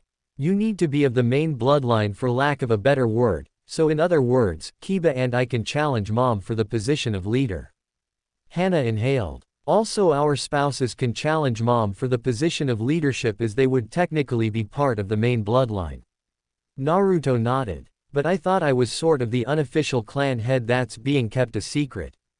You are, Hana said patiently. When you finished dominating Mom before the finals, you had already finished dominating me, marking me even as your mate. Mom later told me that your pedigree was certainly good enough to be considered a prospective mate for me. At the blonde's nod, even if Hana didn't know why Naruto was considered certainly good enough, she began again. Well, the thing is, there's a Jonin that recently gained enough standing that he wants to be my mate. She was pleased to see the anger in Naruto's eyes. And my mom is only a Tokubetsu Jonin, so technically she outranks him in the clan setting only. If Ryoji is able to mate me, he can make a power play on Mom. Hana paused for a moment. So why me? Naruto asked simply. I'm not saying I won't help or anything, Hana-chan, but what do you need me to do? Hana licked her lips as Naruto turned, fully dressed in the Anbu outfit Mikoto had given him. The blonde was quite the striking figure. She quickly got back on track though. I can't mate with him, even if I wanted to, so long as I'm with you. I don't want to mate with him either. Hana paused. He'll kill Mom if he gets the chance. She whispered. He's loyal, but he's ambitious and he feels his place is at the head of the pack and Mom won't submit. Not in a fight. Hana swallowed. But he has his right to challenge you to the right of being my mate and has initiated such a challenge. Hana was looking worried. Naruto was pissed. Don't worry, Hana-chan, Naruto told her, going over to her and kissing her, getting a surprisingly hungry kiss in return. I'll put a stop to this. Naruto promised. Naruto and Hana both raced out, a small book left forgotten in Naruto's nightstand as he raced to help Hana with this current problem. It didn't take them long to get to the Inuzuka compound where there was a bit of a gathering. Naruto landed in the middle of it with Hana, and he could see all the dogs looking at him warily with their pack members. Naruto's eyes were drawn to a man with a standard Konoha Jonin ensemble, so flak jacket, shinobi pants, sandals, long-sleeved shirt under the flak jacket and a Konoha headband around his head. The man had slicked back black hair and was quite muscular. The dog standing beside him was a black beast with some nasty scars in the fur. All in all, the pair looked like quite the assault team. So you're the little Gaki who managed to claim Hana-chan as your own. The man said with a deep bass voice.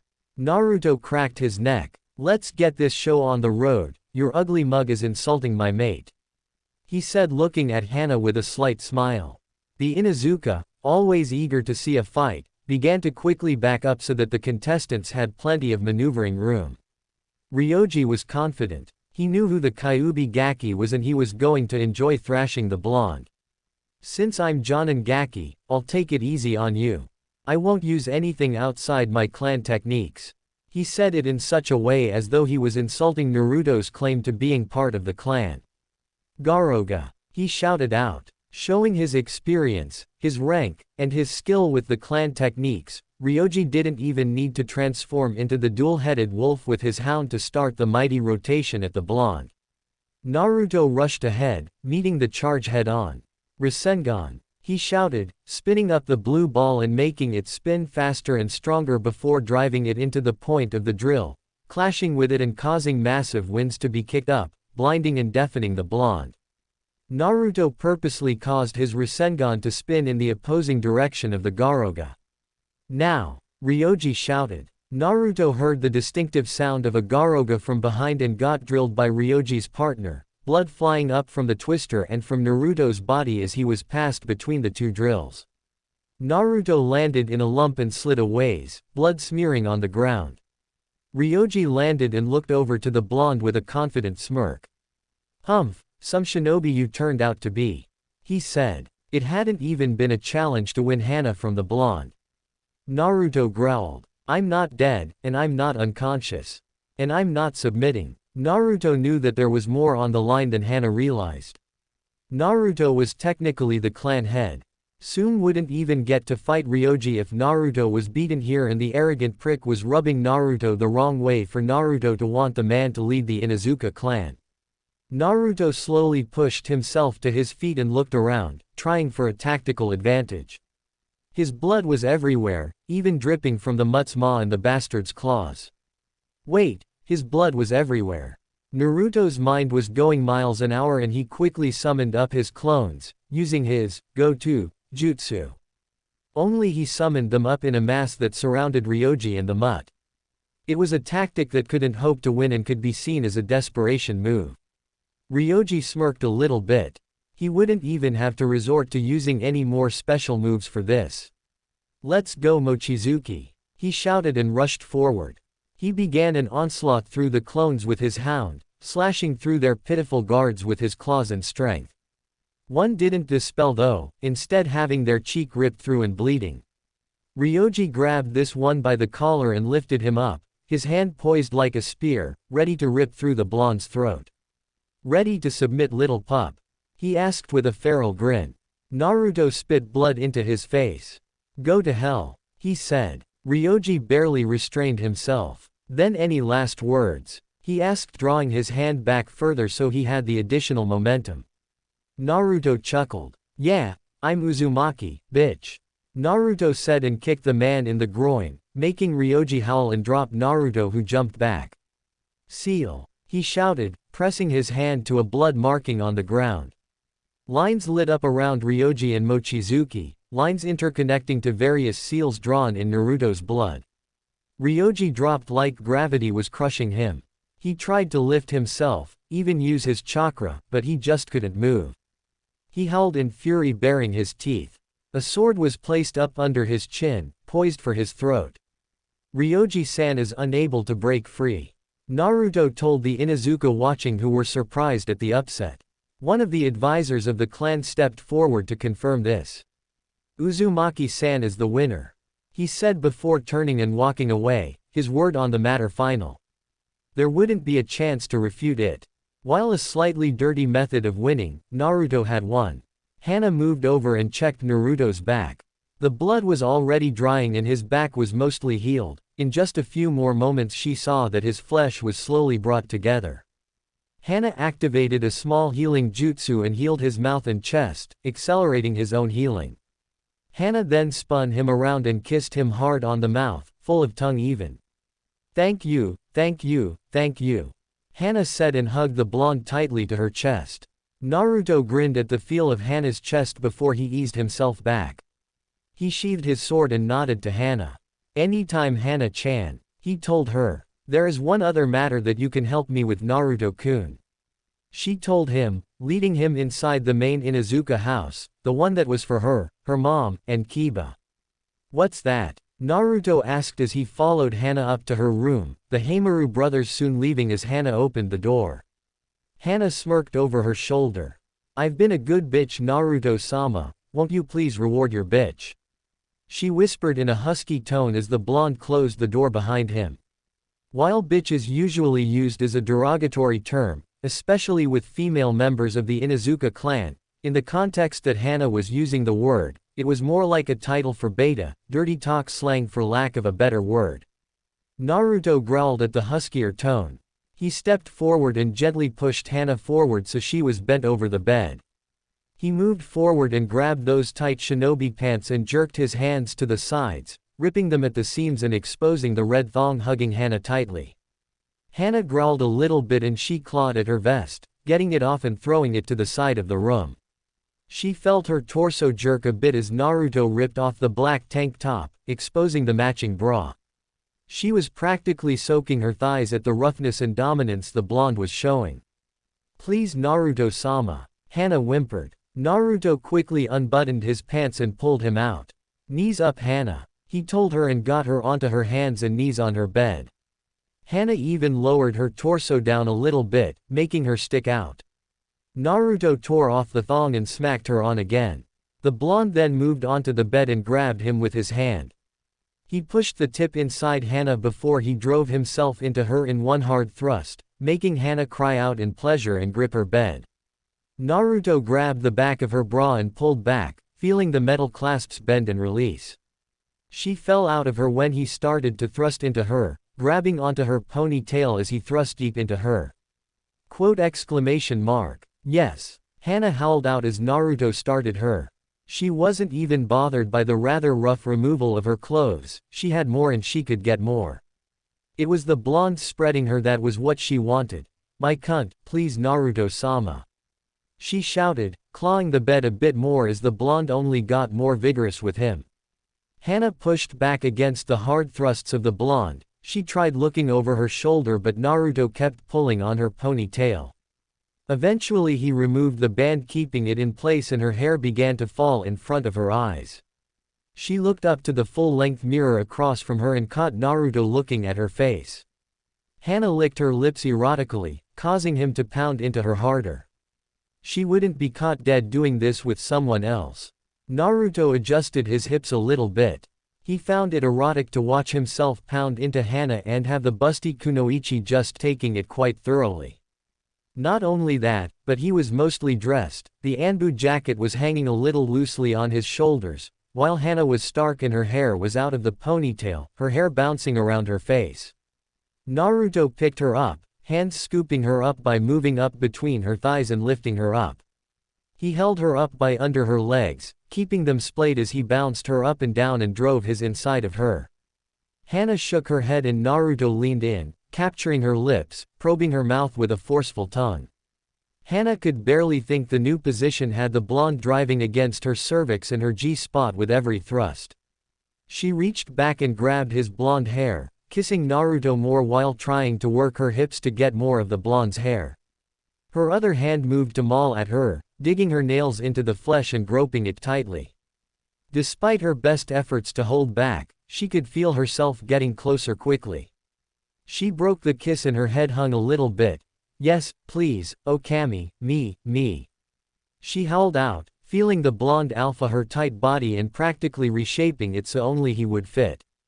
It was an exaggeration, but at the moment she didn't give a damn. Quote exclamation mark quote. She screamed before she came heavily, splashing the blonde's thighs with her juices and massaging him. Naruto drew out of Hana, his own orgasm impending. He slowly set her down on the ground and grabbed her soft tits. He began to pump between them, her juices lubricating him quite thoroughly. Hana stayed there, tongue out panting and trying to recover while Naruto worked himself to his own orgasm. Naruto grunted a bit and pulled out of her cleavage just in time to paint one cheek white with his cum, the hot seed sliding down and covering the red fang marking. A second blast caught Hana on the lips where she promptly licked it up. His third shot was aimed for her other cheek but her hair was in the way so white cum contrasted with her dark hair. His final blast of cum landed on her cleavage where she rubbed it in with her hands. Hana was breathing heavily, looking up to the blonde. She wasn't done and she hoped he wasn't either. She moved back onto the bed, spreading her legs. After a moment of thought, she drew her legs upwards towards her, having to lean her head to the side to watch Naruto. There's still another hole you have yet to claim. Hana whispered, offering up her by spreading her cheeks. Hana's breathing hitched as she watched Naruto grab a bottle of lubricant that she had, for when she got lonely and was a little on the dry side, and he began to rub it in on her, spanking her after a while before she felt the oil being pressed against her. She bit her lip, a little worried about Naruto's size. She had never tried to take something so thick inside of her. Naruto began to pump his length with a bit of the lubricant and moved to press into Hana. He was steady and he leaned in over her. He felt her legs bend over his shoulders, making her body as tight for the position as she could. She also grabbed Naruto's head and leaned up, kissing him on the lips. Naruto pressed into the kiss, his tongue slipping into her mouth as he began to work in and out of her, taking it slow at first. Only about 3/4 of his worked in at first, but with each passing moment as Hana relaxed and was slowly getting into it, he was working himself a little deeper. His hand moved to her and he began to squeeze it tight, enjoying the feel and firmness of Hana's. Hana pulled back from the kiss when he did, her back arching and her head tilting back in a moan. Hana was surprised by the feeling of fullness her was getting from being slowly, but steadily, by Naruto. Her arms moved up to his back and she dug her fingers into the fabric of the jacket. The roughness of the cloth on her skin also felt good, especially when certain parts pressed against her. More. She whimpered softly. She moaned when he gave it to her. More. My tight Inuzuka. She whispered and felt the blonde's pace begin to pick up.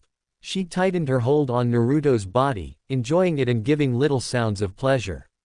She was addicted to the feeling the blonde could give. She briefly thought about, "Oh." She cried out. Naruto began to hit Hana harder. His hips smacked against her body and he was leaning in over her, forcing her body to compress a bit more and her to tighten up even more. Naruto was forcing Hana's loud drawn-out moans to turn into short breathy gasps that she couldn't contain. He slapped her on the rear as best he could given the position.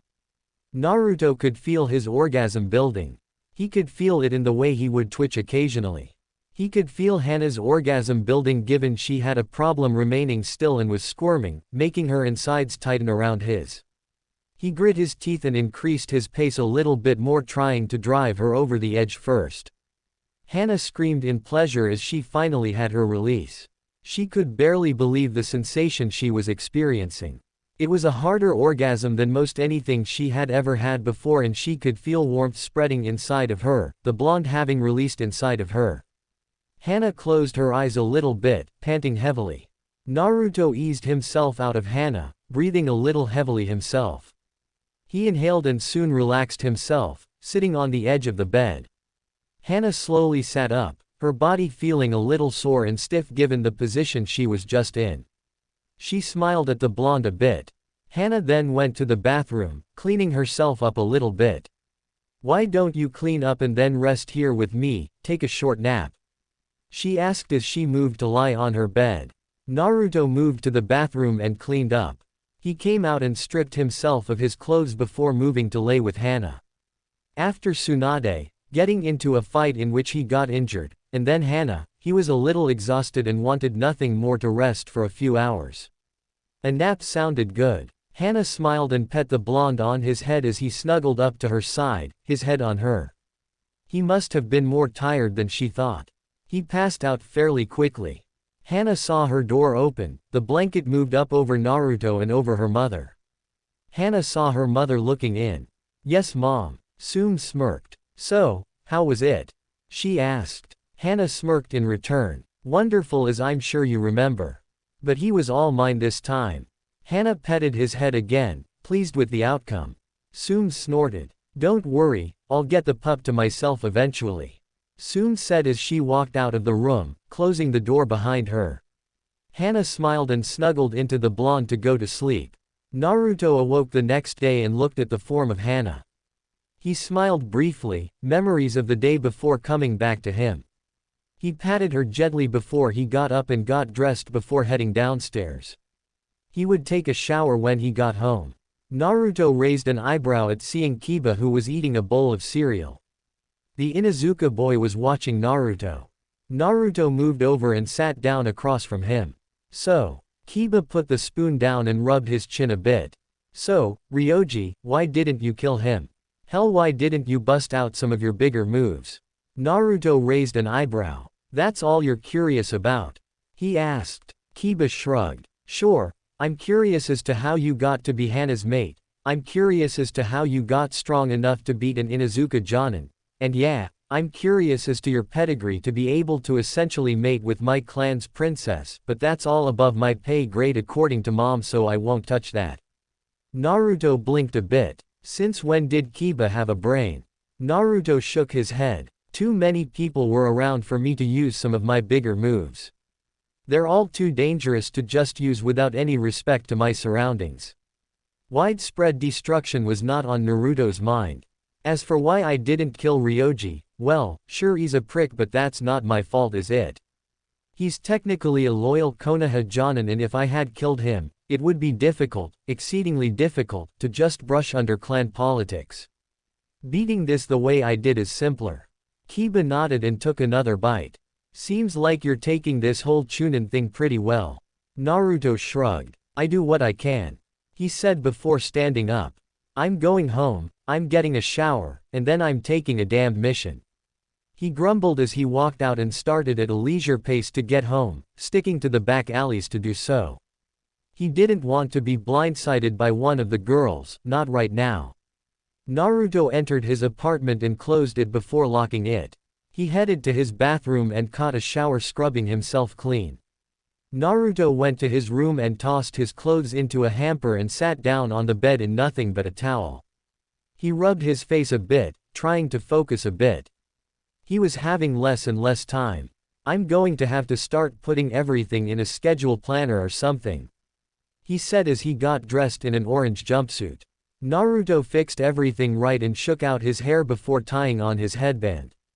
He grabbed his locks a bit, they're getting kind of long, he said before moving to sit down on the bed once more. From the nightstand, he drew the book out and looked at it sitting in his lap. It was amazing really. He had received it almost a year ago and he had been getting progressively stronger, faster. He opened the pages a little bit and flipped through them. I can't believe it's been so long, he said softly. He flipped over to the level up page and sat down to look at it. Congratulations. You had with Tsunade. Plus 1600 PTS. Congratulations. You had with Hana. Plus 900 PTS. Congratulations. You received the bronze hatter trick. Plus 700 PTS. Plus 5 speed. Congratulations. You received the bronze clones medal. Plus 1000 PTS. Plus 5 chakra control. Plus 5 chakra levels. Congratulations. You received the bronze mind bitch medal. Plus 1000 PTS. 5 strength, 5 speed, plus 2 5 skill points. Naruto moved over to the medals after banking the single level he got from that. He tapped on the hatter trick. Hatter trick, bronze. Have a single woman using exactly 2 clones to do so. Clones was next on the list. Clones, bronze. Have used clones 7 times. Naruto supposed that included gangbangs and times where he needed a partner to please his lovely ladies. Mine bitch, bronze. You've successfully defended your right to be with a woman, and then had with them within 4 hours afterwards. Naruto then headed on over to the stats page, looking through his stats for a moment. He only had 5 points, but his strength, speed, chakra control and chakra had all gone up. He put 5 points into his chakra level, remembering where he was at so far. Instead of going over to the skills page, Naruto moved over to the perks. He still had about 4 points that hadn't been spent, so he went ahead and got the Iron Sand technique. After briefly skimming the scroll that had appeared, he came to the conclusion that it was just a more chakra-intensive technique that worked almost exactly like the sand. He sent a clone out to go practice. Naruto then moved over to the skills. He had 100 even from his level combined with his intelligence. But he also had an additional 25 points from his medal. Naruto bumped up his wind element manipulation to 200. Offense or defense. It was a simple option compared to those in the past. He tapped offense. Your wind blades no equal, except for the most powerful of technique, they will shred all in their way. When using offensive techniques, your wind element will gain 25 additional points. Naruto tapped defense. The wind recognizes you as its own. No wind technique will ever harm you no matter the devastation they cause or the range of the technique. The wind will also surround you in times of need, offering an additional layer of defense. Naruto selected the defense. He was still an offensive-based shinobi, but additional defense was nice. Naruto then added his remaining 75 points to his medical ninjutsu, bringing it up to 200 as well. Doctor or medic. Naruto tapped the doctor. You sacrifice offensive abilities with medical ninjutsu for a more comprehensive knowledge of what could be wrong with the body. Naruto tapped medic. You do the best you can, but your knowledge isn't as comprehensive as a doctor's. But you can use your medical ninjutsu for more offensive purposes than a doctor. Naruto scratched his chin. That was a tough one. He technically was pretty good at offensive purposes, so he decided to go with the doctor. Perk added, skill added. Naruto found the new skill relatively quickly and tapped on it. Healing factor, apprentice level 60 PTS. Requirements medical ninjutsu 200. Your healing factor can take care of most bruises and small cuts within an hour. With the application of chakra, this can increase dramatically. Naruto then flipped over to the perks and tapped on the new one. Rapid healing. Requirements. Medical ninjutsu 200. Healing factor 100, Dr. Mutator. Using your blood, You can make a healing salve that allows for rapid healing of a patient, allowing you to stabilize them faster and easier. Reduces the chance of a patient dying by 25%. Naruto knew he was going to be getting that perk relatively quickly. Naruto took the 2 additional scrolls detailing what he had just got. He then made a clone with a copy of the 2 scrolls, letting them head off to go over them. Naruto packed everything up for a mission and glanced around, making sure he had everything and nothing too bad would go to waste and spoil. He even took what would be to the girls on either side of his apartment before heading off to get a mission. He passed by Tsunade's office just as she waved him in. Naruto shrugged and headed inside, noticing Jiraiya there as well. "I have a mission for you, Naruto, it's AB ranked," she said, and Naruto stood a little straighter at the sound of that. "Due to Tayuya and Kin's assistance, we know more about Oto than we did before. This is a recon and demo mission. You and Jiraiya are going to head into the land of rice to one of the bases that has the Fuma clan near it. Don't underestimate the Fuma ninja Naruto. They may be weaker than many of Konoha's clans, but they don't specialize in just one area. Your mission is simple: find the base, gather whatever intel you can about it and from inside it, and finally blow it up. We're going to slowly blind Orochimaru, base by base until we have that snake bastard," Tsunade said. Jiraiya spoke up a little bit. "And I'll be deferring to you for the majority of this mission," he said, catching the blonde's attention. "We're going to see how well you lead people, your strategies, how well you manage unexpected issues, and other things like that. I don't expect you to be the best at this, so I will be offering advice, both good and bad, and if a situation calls for it I will take over immediately. You and Shikamaru got your toes during that retrieval mission. Well, now it's time for you to sink or swim. You've got a feel for the water, so let's see what happens. Here's our first scenario that I want you to think about. There's an ambush waiting for us just inside of Rice at about 5 miles in." Naruto bit the tip of his tongue. "Meet me at the gate in an hour, be prepared for about a 3-week mission. We shouldn't be gone that long, but better safe than sorry, and I know you can prepare a few basic storage seals to hold your things for that long. If you're late, I'm going to publicly reprimand you. I'm already packed Gaki, let's go," Jiraiya said, tapping the scroll at the small of his back. Naruto quickly shook his head. "In an hour. This mission isn't an emergency, use the time wisely to get whatever you need out of your system. We might not have the chance for you to do whatever it is that you do to relax once in Rice," Naruto said and quickly walked out, thinking of the scenario that Jiraiya had given him. Jiraiya smirked a bit as the younger blonde left. Good, he understands why Jonin orders their teams to meet at a specific time. This trip should be interesting. Jiraiya then left via the window, much to Tsunade's ire. Tsunade really hoped Naruto didn't pick up that particularly bad habit. In an hour, Jiraiya and Naruto had left quickly for Rice. Naruto had already explained the method they were going to deal with the theoretically ambush. Naruto and Jiraiya would both split up once they hit Rice, and they would keep a messenger toad bouncing between them every hour, on the hour. Naruto had even covered the toad in question, having it remain summoned so that they wouldn't have to keep re-summoning it and wasting chakra. Naruto and Jiraiya would both remain about 10 miles away from one another and meet back up at the first town, which was where the Fuma were stationed. Naruto peeled off west when they hit the border and Jiraiya went east. Like planned, they summoned a toad and kept it going back and forth between them, though both summoners agreed to carry the toad when it wasn't running back and forth so that it wasn't as tired. It was almost nightfall and Naruto had just sent off the toad when he came across his first snag, a 3-man team of Oto shinobi. Naruto mutated his eyes into the Sharingan and blinked a bit at what he saw. He shut the eyes off before turning them back on. No doubt about it. The hunchback male was a disguised female, a rather petite older teen. Naruto shut his eyes off and bit his thumb a bit. They hadn't spotted him yet. It looked like they were on patrol and were making camp for the night. It was a good source of information. Naruto summoned a clone and had it circle around them. He then focused on the female and inhaled slowly before exhaling. He focused on her more, tapping into his dual aura and projecting it onto her. Kagero blinked a little bit as she felt a deep need settle inside of her, unlike anything else she had ever imagined. It was powerful and she had no idea what to do about it. "I'll be back in just a moment," she told her family members before moving off.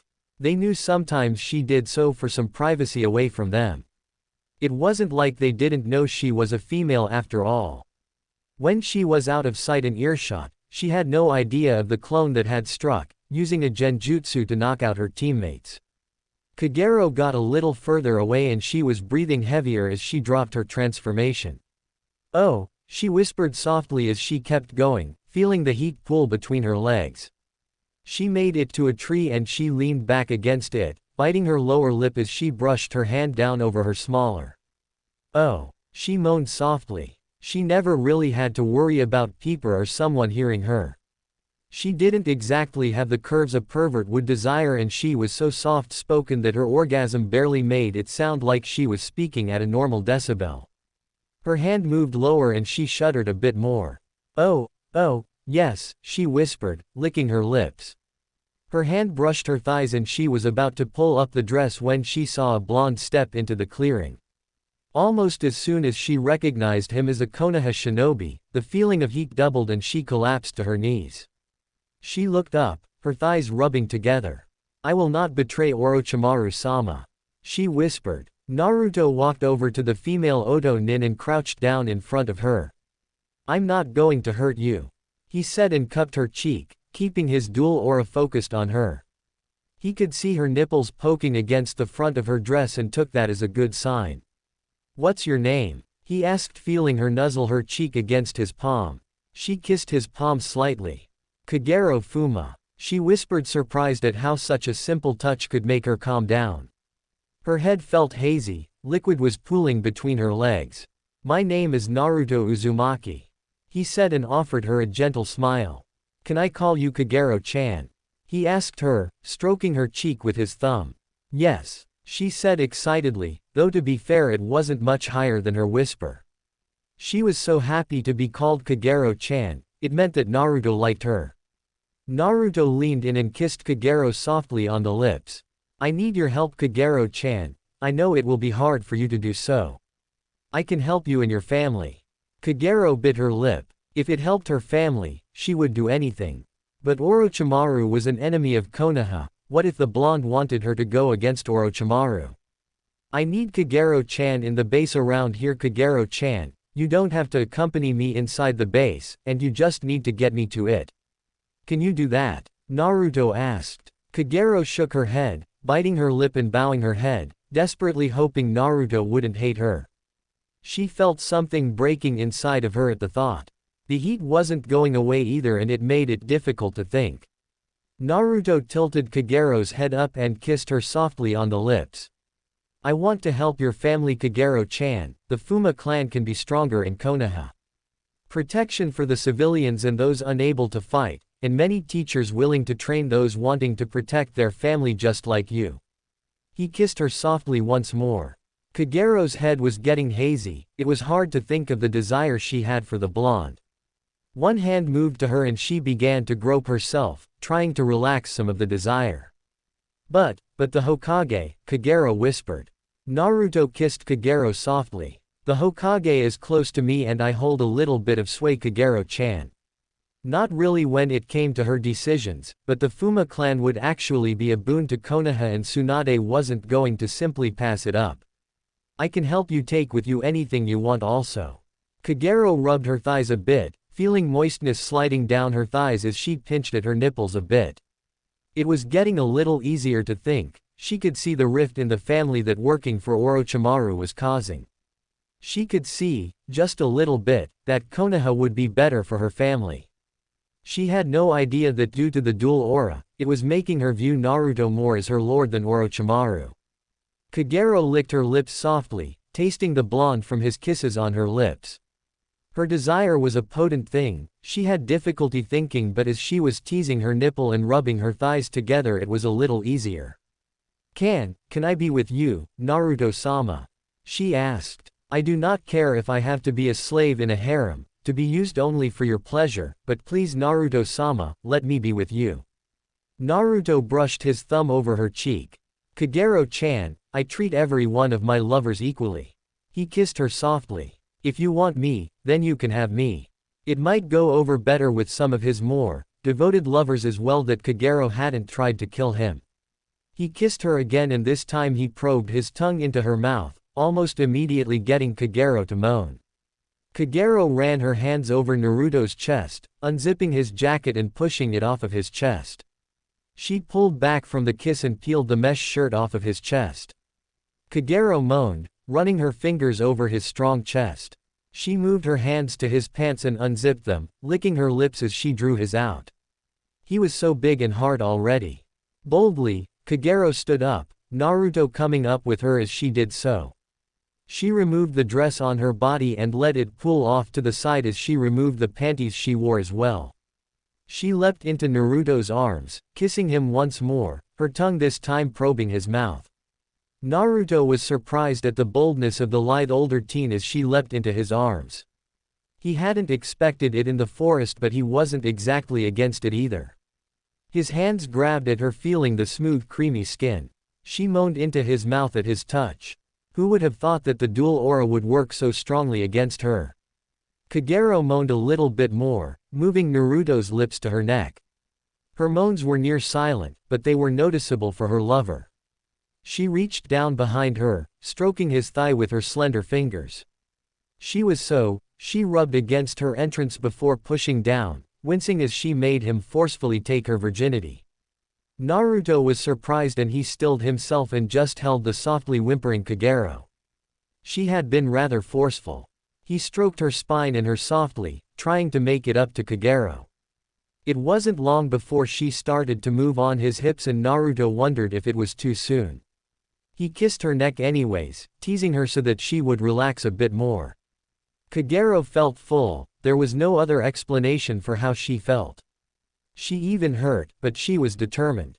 She knew without a doubt she didn't have the curves that many other girls had, even her younger cousin Sasama had fuller curves than she did. She needed to make her mark on Naruto and to do that she had to be willing. She began to gasp a little more, breathing heavier as she placed her hands on his shoulders and bounced up and down on his. She gasped as she made that brush over a sensitive spot. Naruto was having difficulty carrying the green-haired Fuma girl. Not because she wasn't light because she was lighter than any other woman he had been with, but because she was starting to ride in pleasure.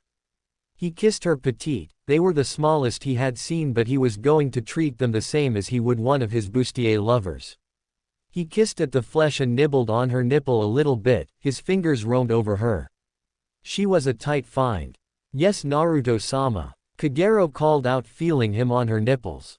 One hand went to his head in a futile gesture to hold him there. He could likely overpower her with his head alone but he stayed at her for her benefit and she felt such joy. She began to get closer, she could feel it in the way her body was throbbing. She gasped a little bit, bouncing a little faster. Naruto could feel how close Kagero was, likely because she had been a virgin before they started. He wasn't disappointed though as he continued to tease her creamy flesh. Her mouth was parted and her eyes were wide as she locked her legs tighter around his waist. He could feel her desperation in her thrusts. She came hard, her back arching and her eyes wide as she called out to the blonde. Her hips bucked and she could feel her juices on her thighs. She was almost disappointed that Naruto didn't release inside of her. She felt herself lowered to the ground, not once having been removed from the blondes. She looked up at him as he adjusted himself. Naruto-sama, she asked, elated at being of use to him once more. She would do better to make him come inside of her. Naruto kissed the green-haired curl under him. Don't worry Kagero-chan, he said to her and began to work in and out of her in basic missionary. He felt her clutch to his body, hands clawing at his back and her legs wrapped tight around her waist. He kissed her again. You feel really good, Kagero-chan. Thank you Naruto-sama, thank you so much. Kagero said. Your thickness feels so good too, it feels like I was made to be a tight velvet vice for you and you alone. Kagero began to kiss Naruto's neck, on the flesh a little bit. She rocked herself against him, shuddering as she felt her nipples get brushed by his chest. Naruto used the positioning and the fact he was on top to thrust a little harder and faster, making Kagero make a few louder noises. Naruto winced a little bit as he felt her nails dig into his skin, but he didn't mind it too much. He moaned a bit as he felt her body spasm around his. He leaned in and kissed her neck, on the flesh a little bit. Kagero clung tighter to Naruto as he brushed against a sensitive spot over and over, and it was making her gasp a little in pleasure. Her mouth was getting dry and her eyes were wide. She bucked against Naruto, panting a little bit. She could feel herself building up to an orgasm again already. Naruto began to breathe a little heavier, sweat building on his brow and dripping onto the ground. He thrust a little faster, a little less deep. His thrusts were getting desperate. His eyes closed as he leaned in and kissed at Kagero's skin, forgetting about everything else for a moment. Kagero clung a little tighter, feeling Naruto build to his orgasm. "Yes, please Naruto-sama, thank you, thank you, thank you," she cried out as she released, her eyes rolling into the back of her head as she arched back in absolute pleasure. Her pleasure only increased at the warmth shooting into her as Naruto had his own orgasm. Naruto panted for a moment before he eased out of Kagero. He still had a mission to perform. He frowned at seeing the blood on Kagero's thighs as he watched her for a moment. It was even on his legs. He made a clone that headed to a nearby stream to get some water to wash off with. Naruto stood up and cracked his back before picking Kagero up. He helped her dress once more in the slip of a dress before he got dressed in his own clothes. "Naruto-sama, shall I meet you at the bar that the Fuma clan owns?" Kagero asked once she was able to stand on her own once more. Naruto frowned a bit before nodding. It made sense to start there. "Don't call me Naruto-sama, Kagero-chan. I'm not one for formalities." During it was kind of kinky, but he didn't have a power trip. Kagero nodded her head. "Of course Naruto-kun," she corrected herself almost immediately, letting Naruto realize that she was only doing it because she considered it an order. Naruto sighed softly. "I sent a clone to knock out your teammates. My clone watched over them so they're okay, but I didn't want them interrupting us." Kagero nodded before turning and heading back to her sleeping teammates. "I will travel home when they wake Naruto-kun." Naruto smiled softly before he leaned down and kissed the green-haired teen. "See you then," he said before taking off, wanting to get away before the toad from Jiraiya showed up. As he was running, he slipped the book out of his pocket and flipped it open. "Congratulations. You had with Kagero. Plus 800 PTS. Plus 10 Genjutsu. Plus 5 Divine Chakra Control. Plus 5 Divine Chakra levels. Congratulations. You received the Bronze Impaler Medal. 900 PTS. Plus 5 Divine Chakra levels. Plus 5 Divine Chakra Control. Congratulations. You received the Bronze Petite Medal. Plus 700 PTS. Congratulations. You received the Sound Sejic Tresses 1 Medal. Plus 1500 PTS. Plus 15 Genjutsu. Plus 5 Intelligence. Plus 5 Luck." Naruto frowned at the name of one particular medal. He flipped over to the medals and tapped on it. "Impaler. Bronze. When having a virgin, either you or your partner made it hurt more than it needed to be." There wasn't much Naruto could do about that one. Kagero had been pretty rough. He went to the petite. "Petite. Bronze. You've had 6 women that have petite, B-cup or lower." Naruto figured Kin, Karin, Tsume in both her forms, Shizune and Kagero had given him that one. Sound seductresses 1 have 4 of the 7 seductresses of sound. Kin, Tsume in both her forms, and Kagero made 4, so he wondered who the other 3 were. Naruto went over to the perk page and flipped through. Koto Amatsukami. Requirements. Genjutsu 200, Mangekyo Sharingan unlocked. Use the ability of Shisui Uchiha, the ultimate in Genjutsu. Cast a subtle Genjutsu on anyone, making them yours to command in one go. Note: this Genjutsu can only be used once every 10 years per eye. Naruto thought of it and selected it. It would be a good trump card to have if ever necessary.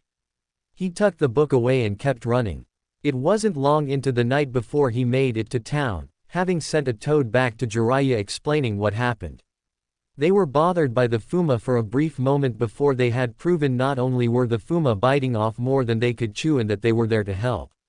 Naruto was walking around a little bit, finding what looked to be a shrine as he did so. Jiraiya was talking with the leader of the Fuma clan and had dismissed Naruto for a bit. Naruto paused as he was about to step on something. He moved his foot and crouched down, picking up one of the Makibishi spikes. Don't see these very often, he said as he collected them to make sure he didn't step on them. He then dodged a barrage of shuriken and kunai, flicking out a few of the Makibishi spikes at his attacker, even if they were not designed for throwing. Naruto added a touch of wind chakra to make them more like a shuriken. He was surprised when he heard a very feminine sound of anger. From the darkness of a shadow, he saw an orange-haired girl with a slash on her chest from the wind chakra coating the cross-shaped spike. After Kagero, he was surprised to see this younger teen's more developed chest. Her mask had been cut off, her cheek having a slight cut on her cheek from the attack. Naruto was surprised when she charged him with a kunai in hand. He stepped back and brought his hands up. He dodged her slash before he caught her wrist and brought her arm back behind her back, grabbing her other arm and quickly pinning her arms behind her back. He adjusted himself so that one hand was across her shoulders and the other was holding her under the kunai clattered to the ground, discarded when he had pinned the girl. She struggled against his grip also, wiggling and fighting him, and Naruto had to hold her tighter against him. It didn't stop her from squirming. "Damn it, knock it off," he shouted. Her squirming was bothering him considering she had quite the round. It was making him hard despite being attacked by her. The girl paused and slumped a little bit, obviously bothered by how swiftly Naruto had dealt with her. Naruto slowly released her, turning her around so that he could get a better look at her. "My name is Naruto Uzumaki, I hail from Konoha and I'm here on a mission in regards to Orochimaru." Nothing classified was being given away. The orange-haired girl regarded him for a moment. "Sasama Fuma," she said and pulled away from him. Otu-sama had said some Konoha nin had arrived, even Kagero-sama said some blonde-haired Konoha nin had made her realize the truth of things. She eyed him wearily before she crossed her arms under her bust. "How did you manage to make Kagero-sama turn against Orochimaru?" she asked. Naruto scratched the back of his head, trying to think of a way to tell the girl without being accused of being a pervert. "It has a different reaction to different people, but it usually makes them a little hazy about everything except for what I talk about with them." He lied his off. "I can perform it for you, but you have to promise, no matter the reaction you get you can't blame me." Sasama looked a little unnerved but slowly nodded. "All right, show me what you can do," she said. Naruto inhaled through his nose before exhaling out the mouth. He then focused his dual aura on her, letting her feel all of that power pressing in on her. He watched her nipples get hard, pressing against the black bandages around her. Her breathing got a little more labored and she licked her lips a little bit. Her legs rubbed against one another. Sasama licked her lips again, breathing a little heavier as she focused on the blonde in front of her. She couldn't believe she was feeling so good. Was this some sort of perverse technique he developed? No, he said it had different reactions to different people. Her thighs rubbed together and she wiggled a bit more. She was feeling so hot. She licked her lips and stepped forward, cupping Naruto's groin. She was surprised by the heftiness of his size. She rubbed him a bit through his jumpsuit. "You know, Naruto, I suppose I should thank you and apologize all at once." She unzipped the pants and licked her lips as she pulled out the thick. "Ooh," she cooed in pleasure as she began to stroke him. Naruto shuddered a bit, feeling Sasama's hand working over his. It was unexpected how forward she had become when he used his dual aura. He moved with her towards the small building as she headed over to it, her hand gently tugging on his. It turned out it wasn't a shrine, rather a storage building that had been cleaned up a little bit so that it allowed for someone to sleep on a futon at one of the walls. Likely Sasama, because she hadn't stayed with the rest of the Fuma and Kagero stuck with her teammates. Sasama moved him over to the futon, still occasionally rubbing him. She dropped to her knees before it and kissed at the tip a little bit before she took it into her mouth. She swirled her tongue around it as she began to take it deeper, getting the blonde to groan.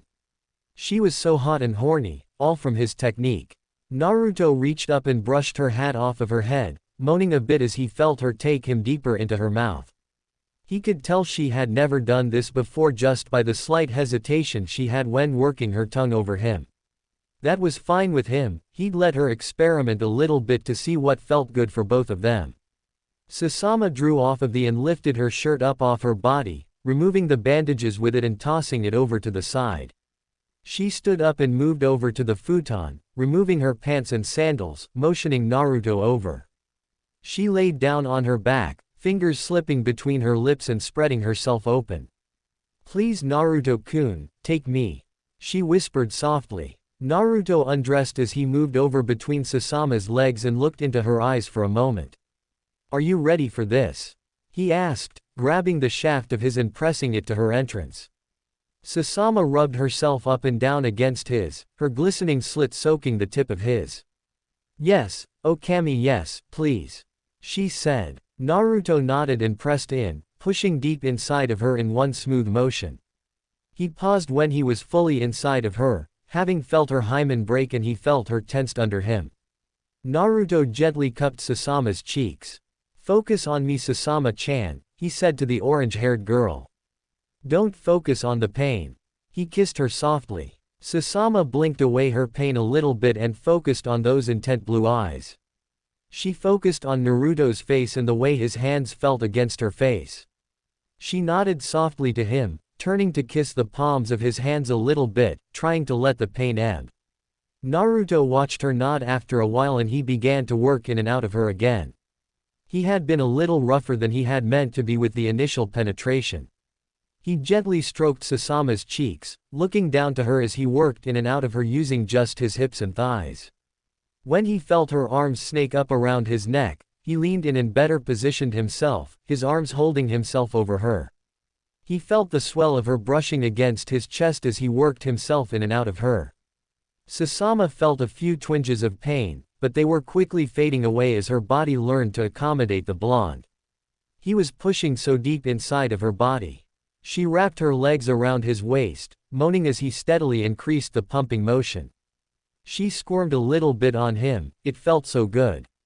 She dug her fingers into his back a little. Oh, yes," she said as she felt him continue his pumping. Naruto dipped his head lower, allowing for Susanoo to guide his head to her. He licked and led at the nipple of one, his teeth, lips, and tongue teasing the budding plump mound. Naruto heard her let out a small sound and he smirked against the flesh a little bit. It seemed he found Susanoo's sweet spot at the same time he had on her nipple. Feeling Naruto brush against that spot while he was on her nipple had been a new experience. She had heard some of the older girls talk about that spot but mostly only the well-endowed could brush that spot. Every stroke after that was him brushing against that spot, as though bragging that he could reach it. Being only a first-timer and having such a wonderful spot stimulated, she couldn't help but squirm and moan out. Finally, that coil that had been building inside of her just snapped. "Oh!" she cried out as she released her walls milking the blondes. Naruto heard the orange-haired girl cry out in orgasm and he drew out of her body. Plenty of juices spilled out, mixed with a hint of blood. He frowned at himself once more for being rougher with her. Karin hadn't torn that much when he was first with her, nor had Temari. He rolled her onto her side and lifted her leg up onto his shoulder. He'd make it up to her somehow. He pressed his back into her and began to work in and out at the new, tighter angle. It felt really good. Susanoo clutched the futon as she felt her legs get spread, the muscles stretching. Thankfully she was rather flexible, so she was able to take a different position. Her leg was up over Naruto's shoulder and it allowed him to press deeper. Her lips parted as a low sultry moan of pleasure escaped her lips. Naruto held onto Susanoo's leg with one arm and began to pump in and out of her, thrusting hard and fast. His other hand smacked Susanoo firmly. "You're so tight Susanoo-chan," he said to her as he began to thrust in and out of her a little faster. Given her lithe body frame and his rather sizable size it almost felt like she couldn't take him. "Oh yes, right there. Faster Naruto-kun, me faster. She said, gripping the futon even more. Her breathing was getting heavier and she felt sweat dripping along her body. She felt the blonde comply with her request and moaned out even more. She felt the hand holding her leg up shift, the one that was recently freed moving to her to begin groping her. Naruto squeezed at Susame's a bit more, thrusting his inside of her. He could feel the way she reacted to the way the veins in his slid over her insides. She hit the futon with her fist, obviously trying to stave off her orgasm a little while longer. Naruto felt a grin form on his face as he felt some sweat slide down his own face. He was getting close himself, something that was to be expected. Susame knew what that coil inside of her was now. It was how close she was to an orgasm and she could feel it getting tighter and tighter with every thrust. Every thrust caused it to tense up, winding more and it was getting difficult to stave off the pleasure. Finally it snapped once more and she cried out once more as her orgasm ripped through her. Her toes curled and her legs bent, trying to draw Naruto deeper inside of her. The orgasm only went longer when she felt Naruto blow his hot thick load inside of her and her eyes rolled into the back of her head. It became too much for her and she went out like a light. Naruto drew out of Susame and raised an eyebrow at what he realized.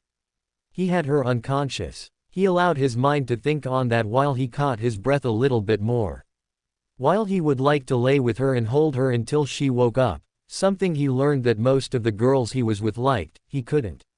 He covered her with the blanket and lit some incense he managed to find. He allowed them to smolder in a metal bowl. He stayed long enough to make sure nothing would catch fire before he got up and headed out. He paused outside to flip open the book so he could get his rewards. Congratulations. You had with Susame. Plus 700 PTS. Plus 5 Divine Chakra levels. Plus 5 Divine Chakra control. Plus 10 ceiling. Congratulations. You received the Bronze Trippy Medal. Plus 800 PTS. Naruto banked the level up that he got. Congratulations. You received the Bronze Twofer Medal.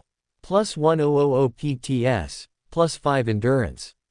Congratulations. You have had with 12 Kunoichi. Plus 1800 PTS. Plus 10 Ninjutsu, Taijutsu, Genjutsu, plus 5 Speed. Congratulations. You received the Silver Foreigner Medal. Plus 1200 PTS. Congratulations. You received the Bronze Artist Medal. Plus 2000 PTS. Plus 5 Endurance, plus 5 Speed, plus 5 Strength. Naruto blinked a little bit at that medal as he banked his second level up. Naruto quickly flipped over the medals. He tapped on the first new one he got. Trippy, Bronze. You've had 3 women with exotic hair colors. Note: this includes purple, orange, green, blue and variations of them. Brown, black, blonde, and red do not count. Naruto went over to the next one. Twofer, Bronze. You've given a woman 2 orgasms while only having 1 orgasm yourself 8 times. Naruto blinked a little. That was a little complex and it took him a moment to break it down. Foreigner, Silver. You've had 7 foreign kunoichi. Simple enough for Naruto. Artist, Bronze. You've had 25 separate times. Note: threesomes, more sums, and gangbangs count as a single time.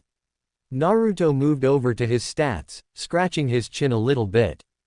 Only a few weeks ago he was thinking about how he needed to handle things, now he was getting plenty of stats. With a sigh, Naruto realized a problem with that though. It would eventually slow down once more and he'd be right and understandable because not only would he not be getting new medals, but he'd also be taking forever to level up. Naruto didn't want to just have a woman just to level up, he did care about those he had with. Especially those like Susame and Kagero because it turned out the dual aura acted as a double-edged sword. Still, Naruto had 15 stat points to work with at the moment, 10 from the level ups, and 5 from his perk. 5 went into his strength, rounding it out to 70. 5 went into his intelligence, rounding that out to 70. 5 went into his reflexes, bringing that up by 5. Naruto then moved over to his skills. He had a whopping 213 skills.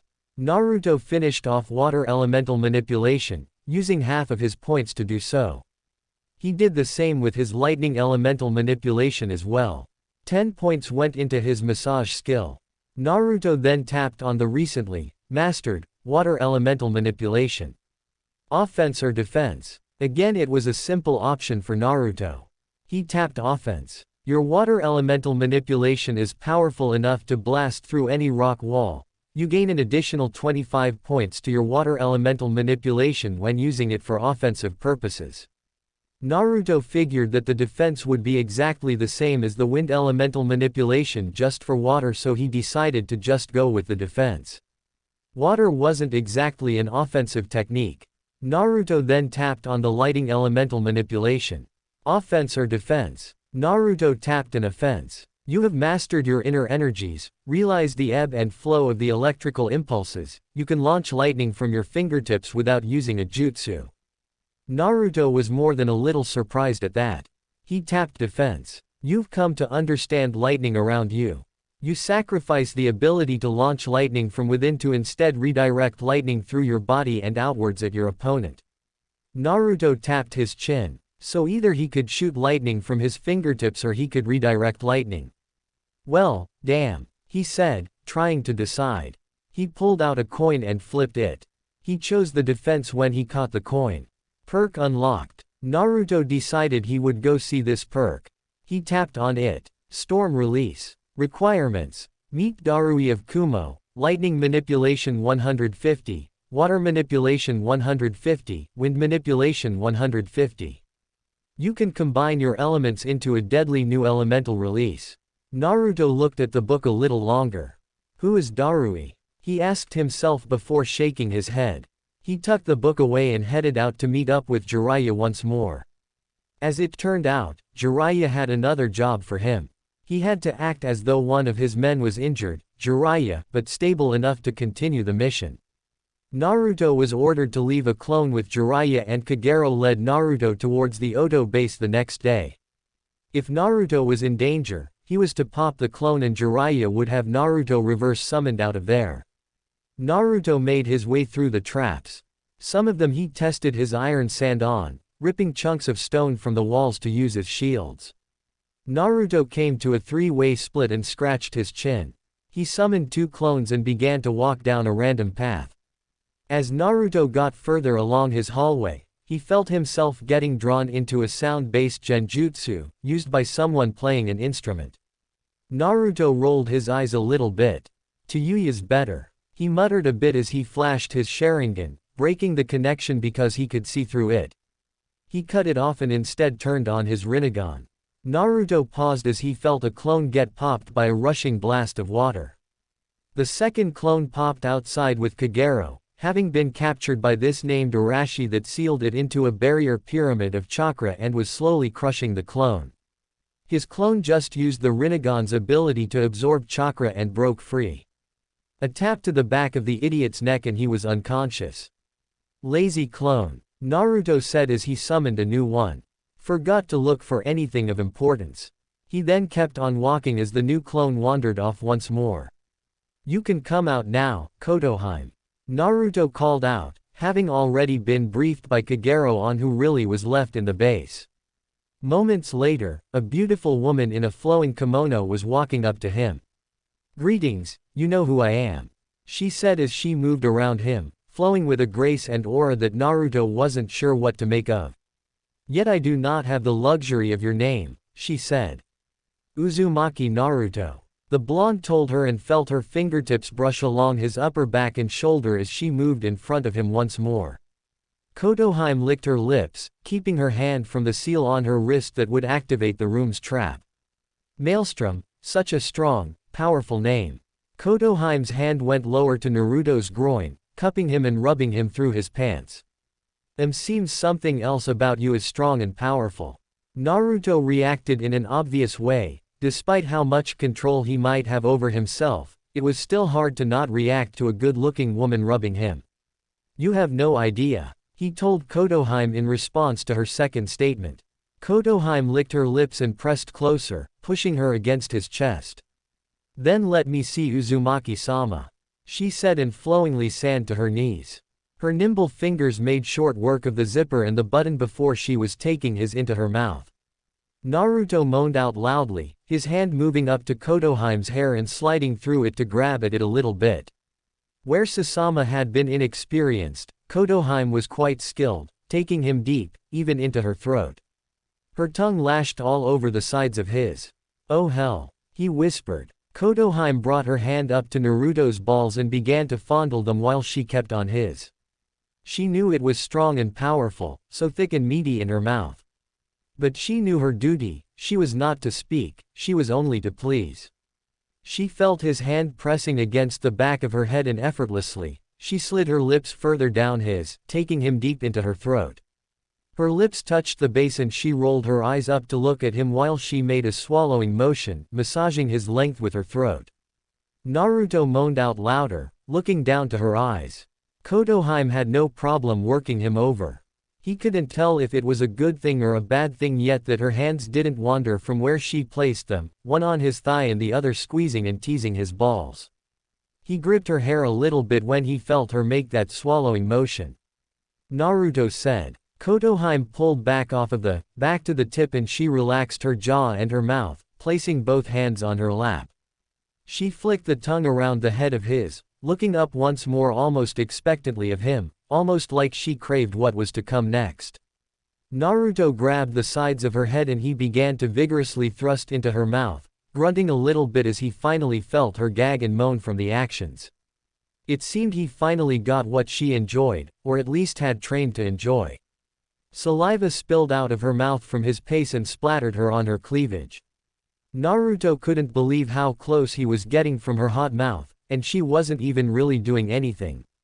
It was like she was trained to act as though she should have no control over her mouth, to let the man do everything he wanted. Suddenly, Kotoheim started loudly and lewdly on his even as he drove into her waiting mouth. She could feel the twitches and the pulses of his and she knew he was on the verge of releasing. She wanted it, she craved it. She wanted to wear the recognition of her skills. She swallowed the first jet of cum as Naruto nearly shouted in pleasure. She drew her head back, running her hand against his to pump it out on her face. She was grateful for the thick coating. When he tapered off from his orgasm and all the thick hot cum was on her face or chest, she reached up and began to rub it more evenly on her fingers when she was done. "Thank you for your cum, Uzumaki-sama," she said. Kotoheim then rose from her kneeling position and got down on all fours, raising the skirt of the kimono. "Please Uzumaki-sama, use your mighty Konoha on my unworthy Oto. Punish my whorish cunt with your." She was trained to praise the male she was with, to degrade herself and talk dirty to them. Naruto felt his twitch and he moved over. She didn't seem to want to remove her clothes, so he wouldn't remove them either. He rubbed his tip against her slit before he pushed in. He grunted a little bit, she was tight but not a virgin. Her low moan of pleasure and her back arching proved she enjoyed the feeling. "Please Uzumaki-sama, my unworthy Oto cunt is drooling in anticipation." Kotoheim squeezed her inner muscles. She was trained in seduction, trained the hard way with various members of Oto using her body until she learned.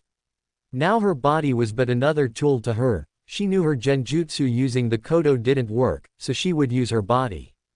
But Naruto was so thick, thicker than anything she had ever had, and it felt amazing to have him thrusting into her. Naruto thrust into Kotoheim, one hand moved to her hip to assist him in driving him into her as deep as possible by drawing her back. The other smacked her pale, leaving a red hand print with every harsh smack. Kotoheim groaned and moaned as she felt the smacks. Her head shook as the pleasure built inside of her. "Me Uzumaki-sama, me!" She cried out, pushing back against him. "Kami!" He was brushing her G-spot with every rough thrust. It felt like he was splitting her tiny body in half. This was not a virgin boy but a man that knew how to, and thoroughly, a woman. Naruto drew out and rolled Kotoheim over onto her back. He put her legs up over his shoulders and he pushed back into her, thrusting hard and fast once more. His hand groped at her, squeezing it through the kimono top even as her eyes started to lose focus. Naruto held one hand beside her shoulder, to support his body as he drove his deep inside of her. Kotoheim's head threw back and she shook it back and forth. "Oh Kami, yes, please, right there," she called out nearly incoherently as Naruto pounded away at her body, hitting every spot she wanted, no need to be hit. But he wasn't going hard enough, or fast enough. Naruto wasn't sure what happened when he found himself on his back and Kotohime bouncing up and down on his like she just couldn't get enough of it. He reached up and grabbed her with both hands. Her hand was on his abs to help support her, but the other moved to her, helping him squeeze and grope it. She was tight and he was even mildly surprised she was lasting this long. Kotohime stared upwards as she drove the inside of her body, moaning loudly and lewdly as her body was speared on Naruto's thick. Her body felt like it was on fire, she could feel her orgasm building.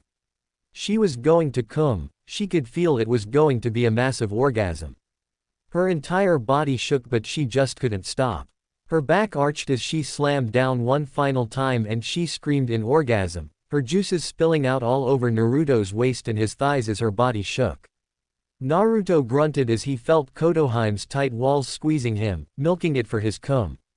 He came inside of her, filling her with the rush of the thick fluid. He pumped his hips upwards a few times, surprised at the amount he came inside of her. It was more than his usual loads and her entire body was still frozen in her position, offering a few spasms as she seemed to let out a silent scream. It seemed like he might have broken her. Kotohime moved off of Naruto, panting heavily and feeling her body leaking so much juice. Kami, it felt good to have that inside of her. She needed it just once more, and then she would activate the trap that Orochimaru had tasked her with. She turned her head over her shoulder as she got up on her hands and knees. She squeezed her a little bit, rubbing it to get the blonde's attention. "Please Uzumaki-sama, use me as well," she said. Naruto moved over to the kneeling Kotohime and stroked her creamy flesh with one hand, stroking her hips. He was going to enjoy this, he was going to enjoy her like no one else had done for her. He gripped his with one hand and touched the head to her, teasing it a little bit. Naruto then began to push himself inside, still liberally coated with her juices. He was still careful though. Kotohime groaned, lowering the front half of her body more towards the floor. "Oh Kami, deeper Uzumaki-sama." She said she could feel his thickness steadily pushing her apart and she loved it. She needed more. She tried to push back against him, to get him to go deeper faster but he held her hip in his firm so she couldn't. Naruto couldn't believe how tight Kotohime was, she had to be the tightest he had taken this way. She was experienced, he could feel it in how her body clenched at his, but it was definitely a tight fit. Naruto gave a slight grunt as he finally bottomed out inside of her and he began to roll his hips a bit, working in and out of her once more. He smacked her and squeezed it tightly. Kotohime groaned as she felt her smack. "Me Uzumaki-sama, don't be gentle in my Oto. Show me just how much better a Konoha is, give it all to me, use me for your pleasure," she cried out desperately. Naruto grabbed Kotohime's hips with both hands. She was tight, but she was asking for it. Who was he to deny her what she wanted? He began to vigorously thrust in and out of her tight. He could feel her walls try to clamp down on him, try to slow him down almost instinctively, but he was too fast and too furiously for that. He smacked the other side of her as he kept plowing her. Kotohime's body fell a little limp as she felt Naruto pounding her. Her nails dug into her palms, she badly wanted more. She could feel the orgasm already building inside. She made small sounds, unable to really breathe to get a more complex sound out. It just felt too good for her to focus on breathing. She felt her arms grabbed and pulled back on. Her back arched as she was drawn up and the additional leverage made it feel like Naruto was going deeper. Naruto grunted as he felt Kotohime tighten up at the different leverage. He heard the sounds from his hips bouncing off her, a thick harsh smacking sound with every thrust. He said, feeling her body starting to spasm a little bit. She screamed as her orgasm washed over her and he gave a loud groan of pleasure as he came inside of her body which was still in the throes of pleasure. They both fell limp for a moment. Naruto felt a surge of the Kyuubi's chakra flowing through him and he slowly got up, getting dressed properly once more. He looked down to Kotohime and moved over to her, adjusting her kimono to cover her properly. He scooped her up into his arms and held her. Kotohime looked up to Naruto, cupping his cheek. I needed that pleasure, Uzumaki-sama, one last bit of heaven before I dragged us both to hell. Her face showed her instability as she activated the seal on her wrist. Naruto was surprised at her words, but he reacted when he saw the ceiling begin to drop. His eyes mutated to the Rinnegan once more and he looked upwards at the ceiling. He drew deep on his chakra reserves, pinching a spot on Kotohime's neck to render her unconscious. Still, he wasn't about to let her die for some misguided reason. Shinra Tensai. He roared out, dumping the built-up chakra into the attack as he held onto Kotohime. Naruto blasted a hole in the base, blasting open the ceiling and tearing apart the wing of the base he was inside. It wasn't quite destroyed, but the part affected by his Shinra Tensai wasn't going to be used ever again. His Shinra Tensai wasn't going to be used for another 5 minutes. Naruto sighed softly as he headed out of the base. He saw his clone arrive with a single scroll and he nodded before he headed down to Kagero. Naruto-sama, Kagero started, seeing Kotohime in the blonde's arms. Is she alright? Physically, yes. Mentally, I don't think so. Naruto said as he set Kotohime down and turned to look at the base that had plagued this part of Rice. He made 2 more clones and dispelled one. He handed Kotohime off to another clone and scooped up Kagero while the last clone that had followed him from the site of destruction scooped up Arashi. Naruto and his clones then put on a burst of speed, rushing to get back and away from the base as quickly as possible. They made it about 300 feet away before it exploded with violent force, but the blonde and his clones kept running. Thankfully, they managed to get out of the blast radius. Once back with the Fuma, Naruto reported back to Jiraiya and gave a rundown of the events, minus him having Kotohime. He wasn't quite sure how well that would go over. He technically was on the mission.